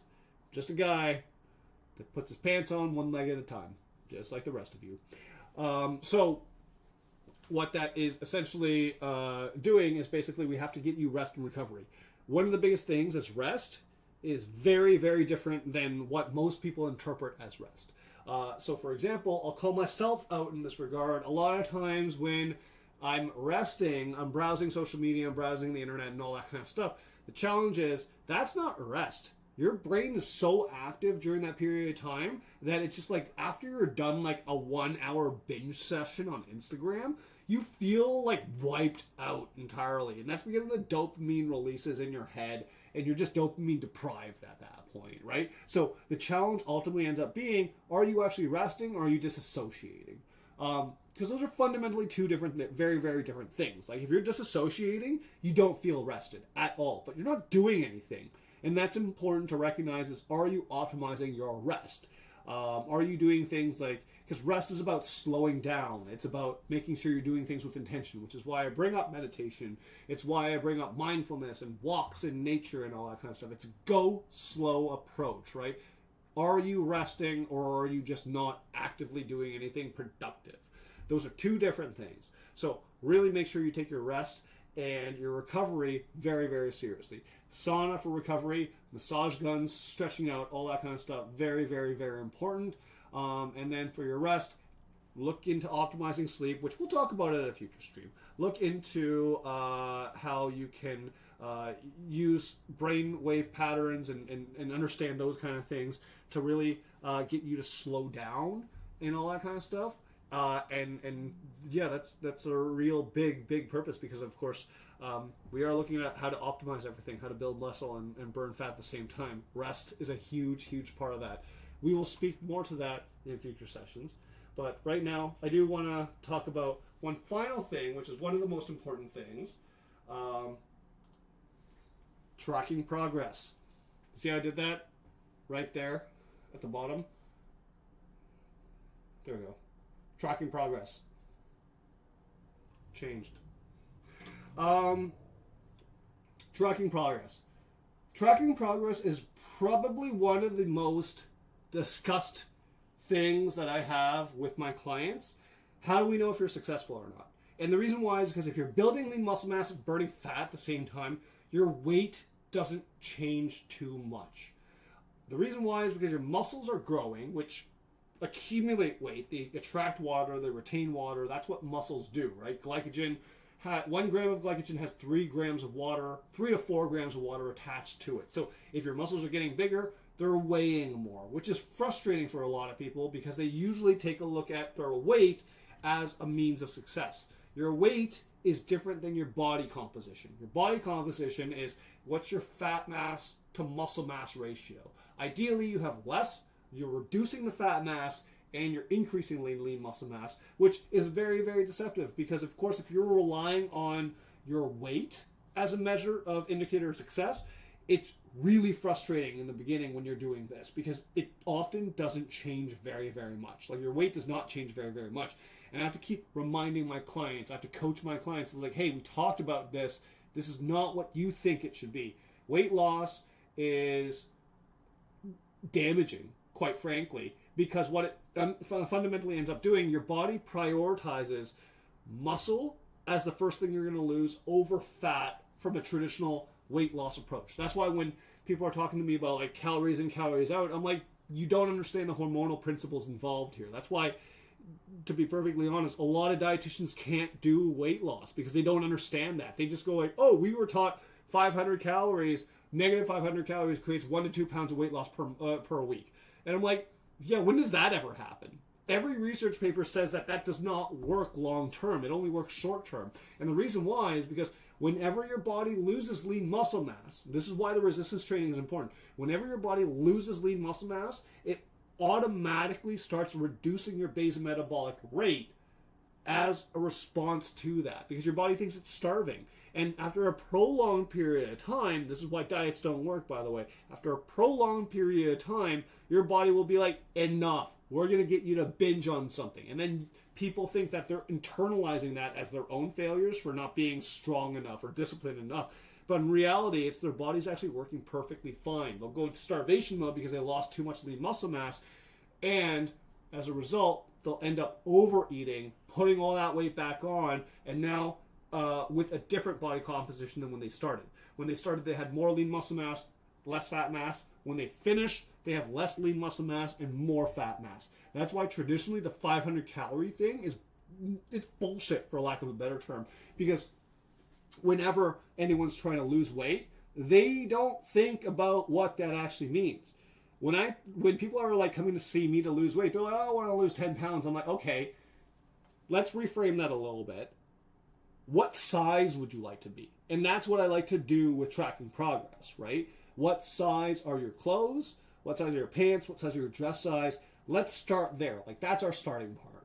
Like, let's say, like, okay, for example, if someone was at a 40-inch waist and they didn't lose weight, but they dropped down to 32 inches, you can see the difference in health measures and in body composition change and all that kind of stuff. And that's a lot of lean muscle mass and a lot of fat reduction off the midsection.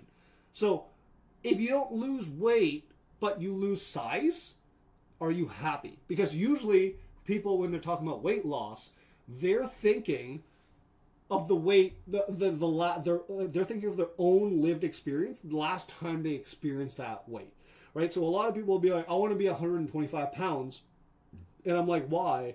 And I'm like, they reveal to me, like, that's the weight I was in high school. And I'm like, oh, so it's about getting back to your high school size. And they're just not able to understand the differences in that. So in terms of tracking progress, instead of focusing on weight, which is like the most deceiving measure of all time, it doesn't tell us anything. Really, it doesn't. We want to focus on your clothes and how your clothes fit.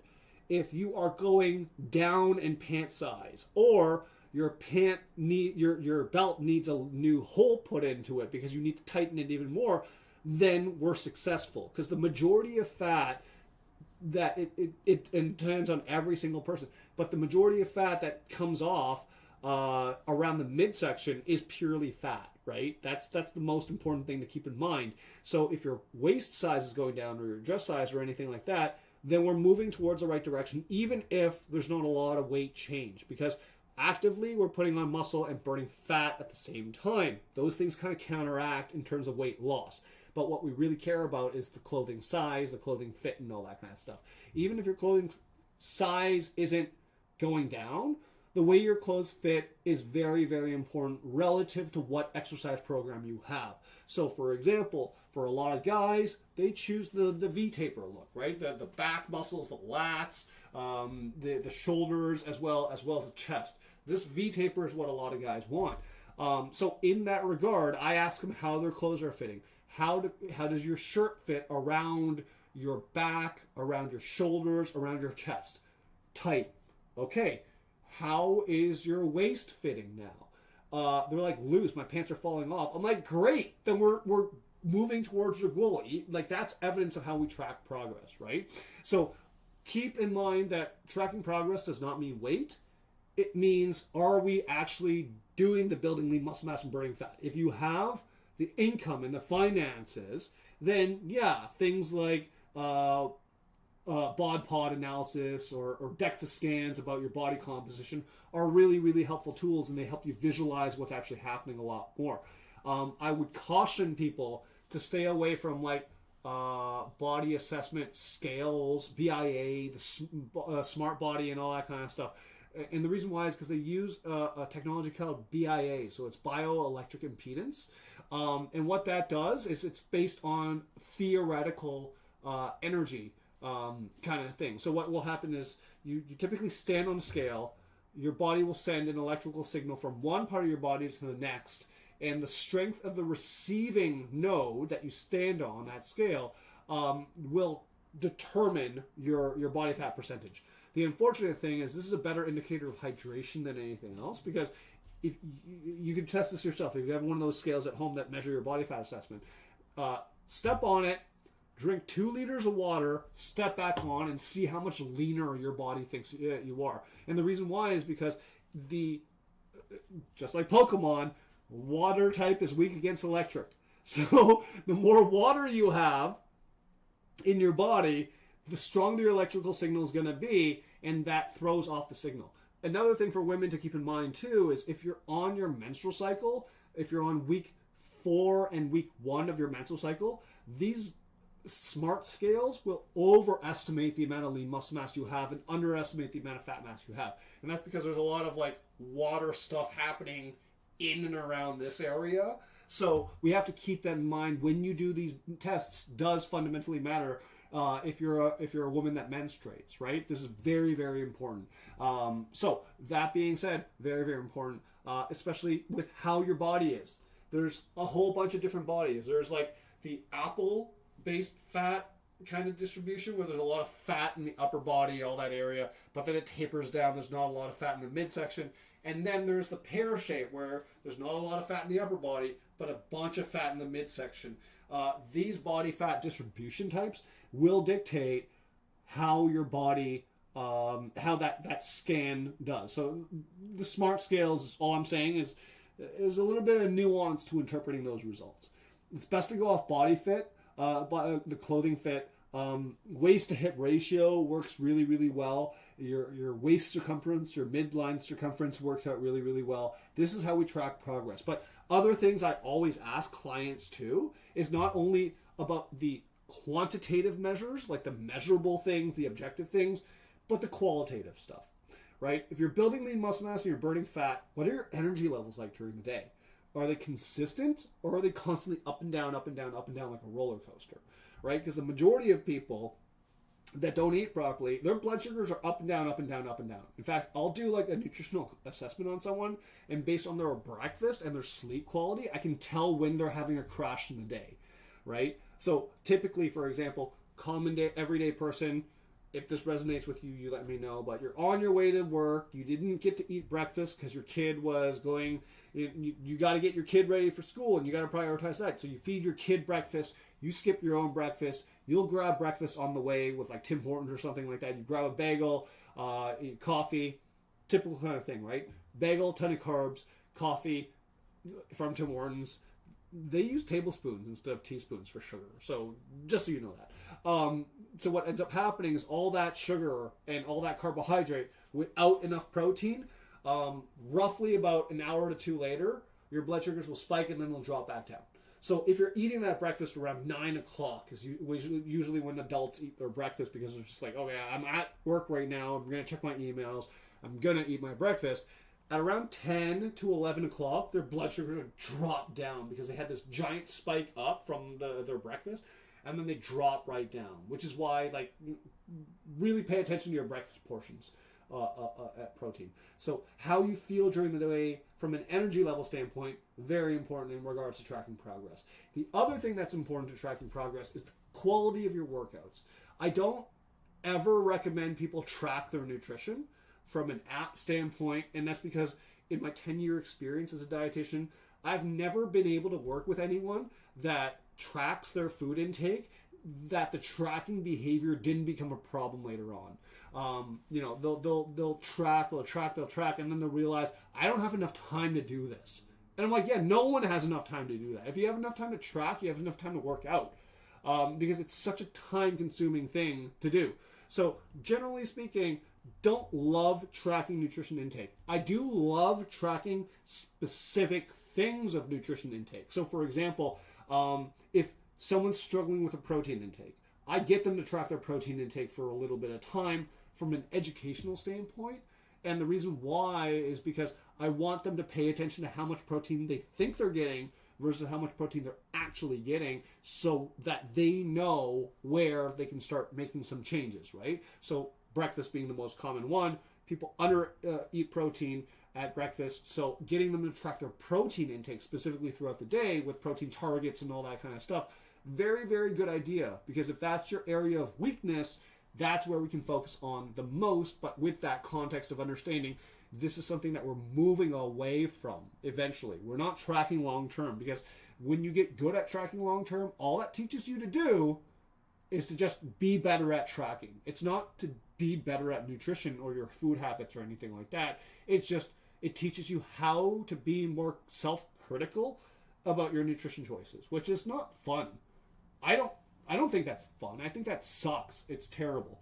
So yeah, I don't encourage tracking unless it's for a very, very specific reason, and working with a coach, a nutrition coach, a dietitian or a nutritionist that knows what they're doing and how to put that in proper context for you, so it doesn't become orthorexia later on. Orthorexia is like the new kind of health condition where you're so obsessed with health that it becomes unhealthy.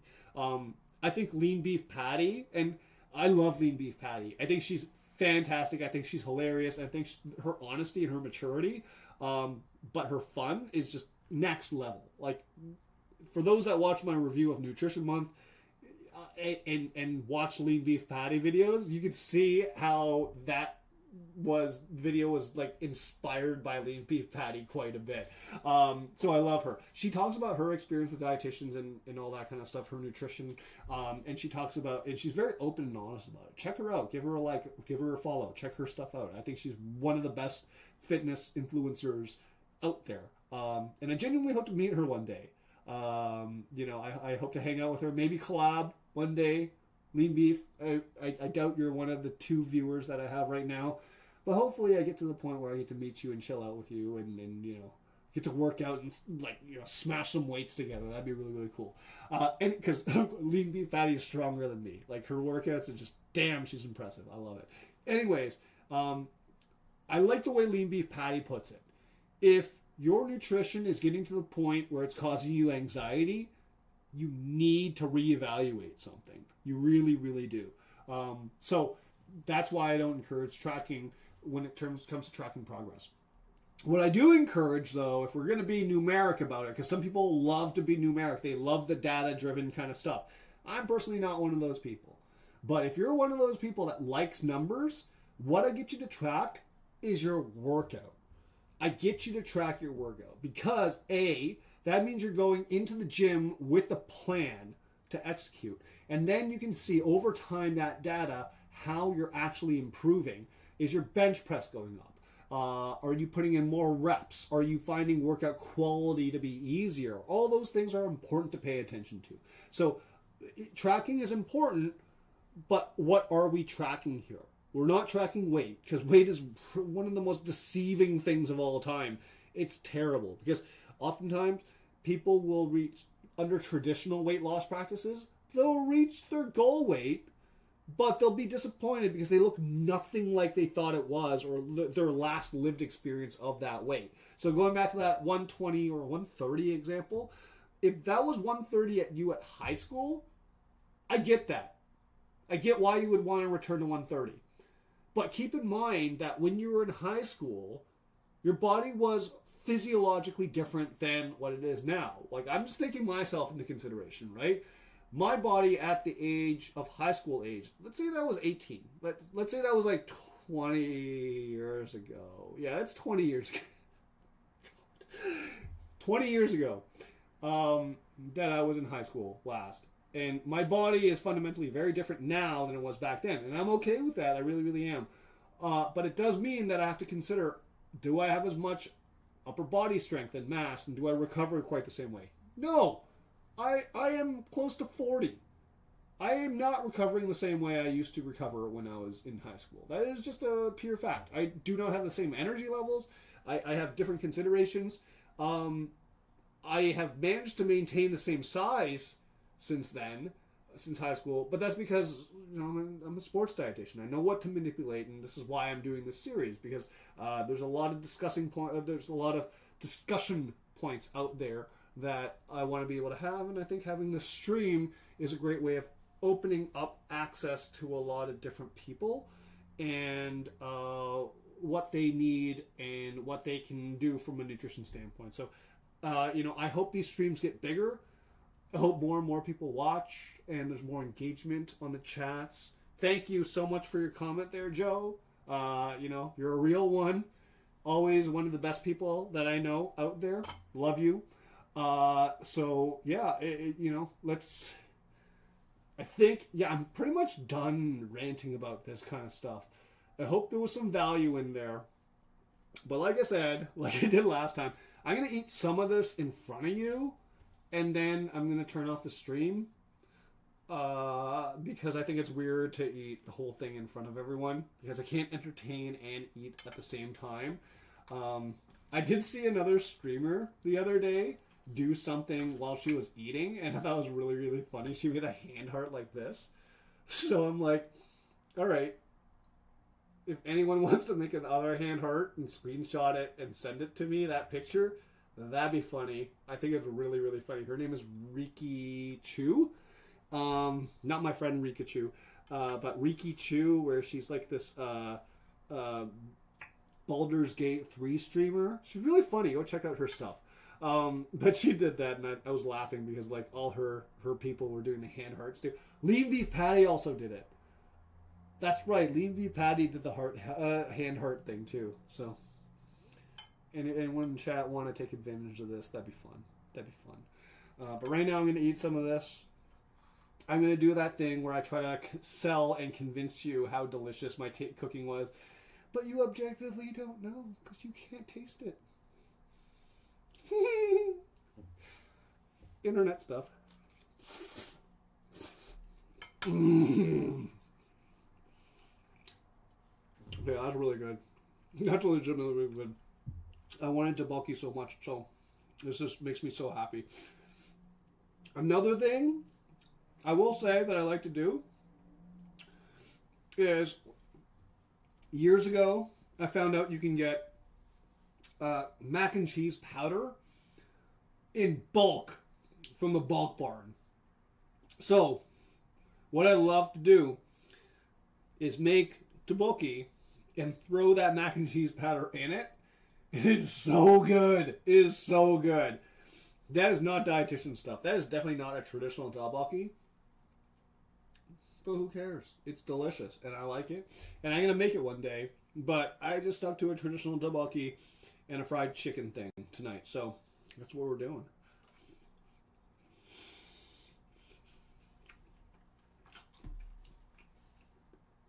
Yes. So good. So good. I love that I live near a lot of Korean stores. A lot of Korean grocery stores. And I love how I can get so many different flavors so close to home. It's awesome. It's fantastic. I do love the city. I love Toronto for that reason. The multiculturalism. And it is hard to find that anywhere else in the world, really. At the convenience that it's at. Like, don't get me wrong. There's like tons of multicultural cities in the world. But I don't think any as conveniently multicultural as Toronto is, and as diverse and that celebrates it. There's some places where it's like, oh, you're segregated to this one area, and Toronto's not like that. It's just popping up all over the place. Here's a good example: Taste of the Danforth, which is predominantly originated as like a Greek area, was a lot of Greek food in the beginning. Over the years, I've seen it change to a lot of sushi restaurants, a lot of like Japanese restaurants in the area. So it's become this really eclectic collection of like sushi, Japanese, pizza, as well as Greek food and all that kind of stuff. A little bit less Greek than was before, which is really sad. I will say it's really, really sad. But I do notice like really good Greek restaurants popping up all over the city. It's just not segregated to that one area, which is what I like. But of course, when you're doing like a celebration like Taste of the Danforth, which predominantly has been a Greek celebration, a lot of that identity is lost, which is sad. It is sad. But like I said, the diversity, the acceptance of like, let's say a Greek restaurant in a predominantly Jamaican area in Toronto, they'll still do really, really good. And I think that's the cool part, right? Where different cultures in Toronto actually get to celebrate and enjoy different kinds of foods. Like me growing up on Jamaican beef patties and Jamaican food because I live downtown. Awesome, one of my favorite things. Can't wait to do jerk chicken for you all at some point. But that'll probably be with a smoker that my buddy Joe has. And we'll probably do a video about that and all that kind of stuff. But either way, right now, that's what I got. Stream is pretty much over. It's pretty much done. 2.5 hours, not bad. Not bad. The first one was about 3 hours, so I think I'm hitting a good stride with this. Hitting a good amount of people. So thank you all for those that are watching right now. Thank you all for the people that rewatch the streams, because that's what's wild to me. I noticed the first stream, like the viewer numbers were at like 5 or something like that at the end of the stream, and then throughout the week it jumped up to like 30, and I'm like, oh, that's cool. Like people are watching this outside of the live. It's just that making sure you know that during the live, if you were to ask questions in the chat and all that kind of stuff, I will answer them, as long as they're not going into deep personal health stuff. Like I don't want you to sacrifice your health information for the internet. But I do want to be able to give people more insights into what it is they're doing. So, super common salad is just so good. Freaking Costco, man. And time to eat this. The mother piece. Fried chicken.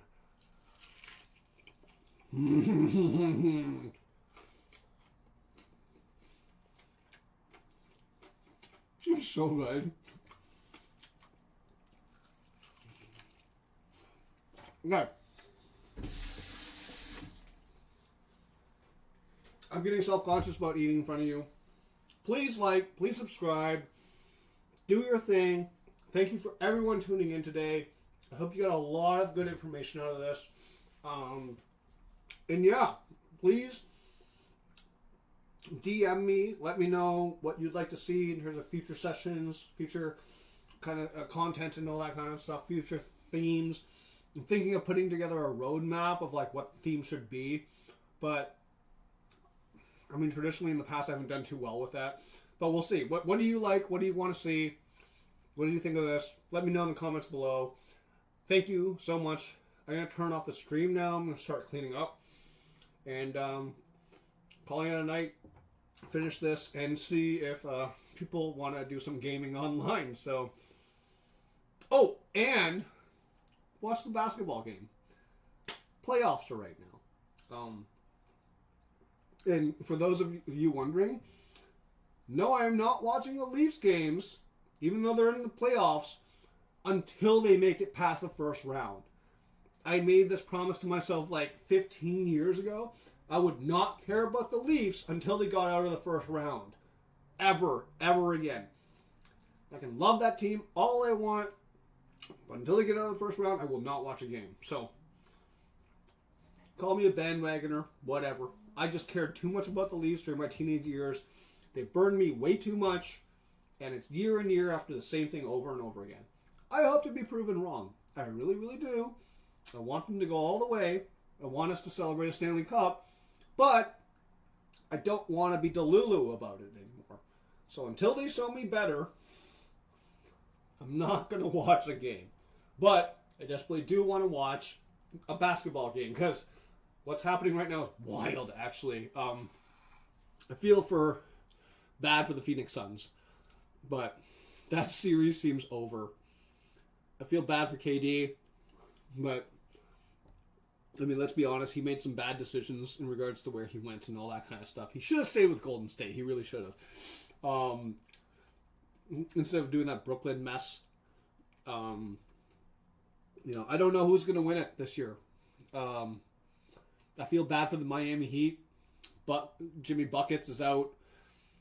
Man, it's just a wild NBA right now, but the transition is real. The LeBron, Steph Curry, KD era. I'm pretty sure it's done. I'm pretty sure it's done now. But I mean, like, hey, I will say this: as much as I dislike LeBron, I can respect the fact that that man is putting up unreal numbers at the age of 39. The way he's competing, the way he's putting out all that kind of stuff, he's doing unreal things. It's impressive to see. I don't think there's any debate in my mind whether or not Michael Jordan is the greatest of all time or LeBron. I clearly think it's Michael Jordan. But, it is what it is. If you want to debate beyond that, we'll probably do that at some point in the future. But, yeah, for now, I'm done rambling. I'm going to go play some video games now, watch some sports, clean this all up. Thank you all for watching. Please like and subscribe. Help grow this thing. If you find that there are people in your life that want to know more about nutrition, that have questions or anything like that, tell them to come by this chat. It's free. Like, ask your questions. It's free. I will always do that. And here's the other thing too.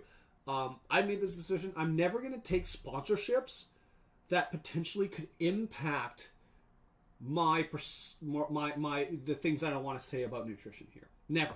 So I'm never going to take sponsorship deals or brand dealerships with brand deals with like supplement companies or food companies or anything like that. I think it fundamentally, you cannot trust the people that give advice based on that. But what I will do is take sponsorship opportunities and brands based on cooking stuff. So, like, if there's a cooking product kind of thing, like, let's say Le Creuset or Cuisinart or something like that, that wants to sponsor or work out a brand deal, 100%. Because that's cooking gear, right? I love that kind of stuff. And that's not going to change the information that I give you about nutrition, ever. But I'm never going to take a deal from, like, a supplement company. I'm never going to take deals from, like, egg farmers or whatever. Because I just don't want to ever lose my integrity and my trust with the audience. So that's one thing I've determined. Either way, I'm rambling a bit too much right now. Please like, please subscribe. I'll see you next week. Bye.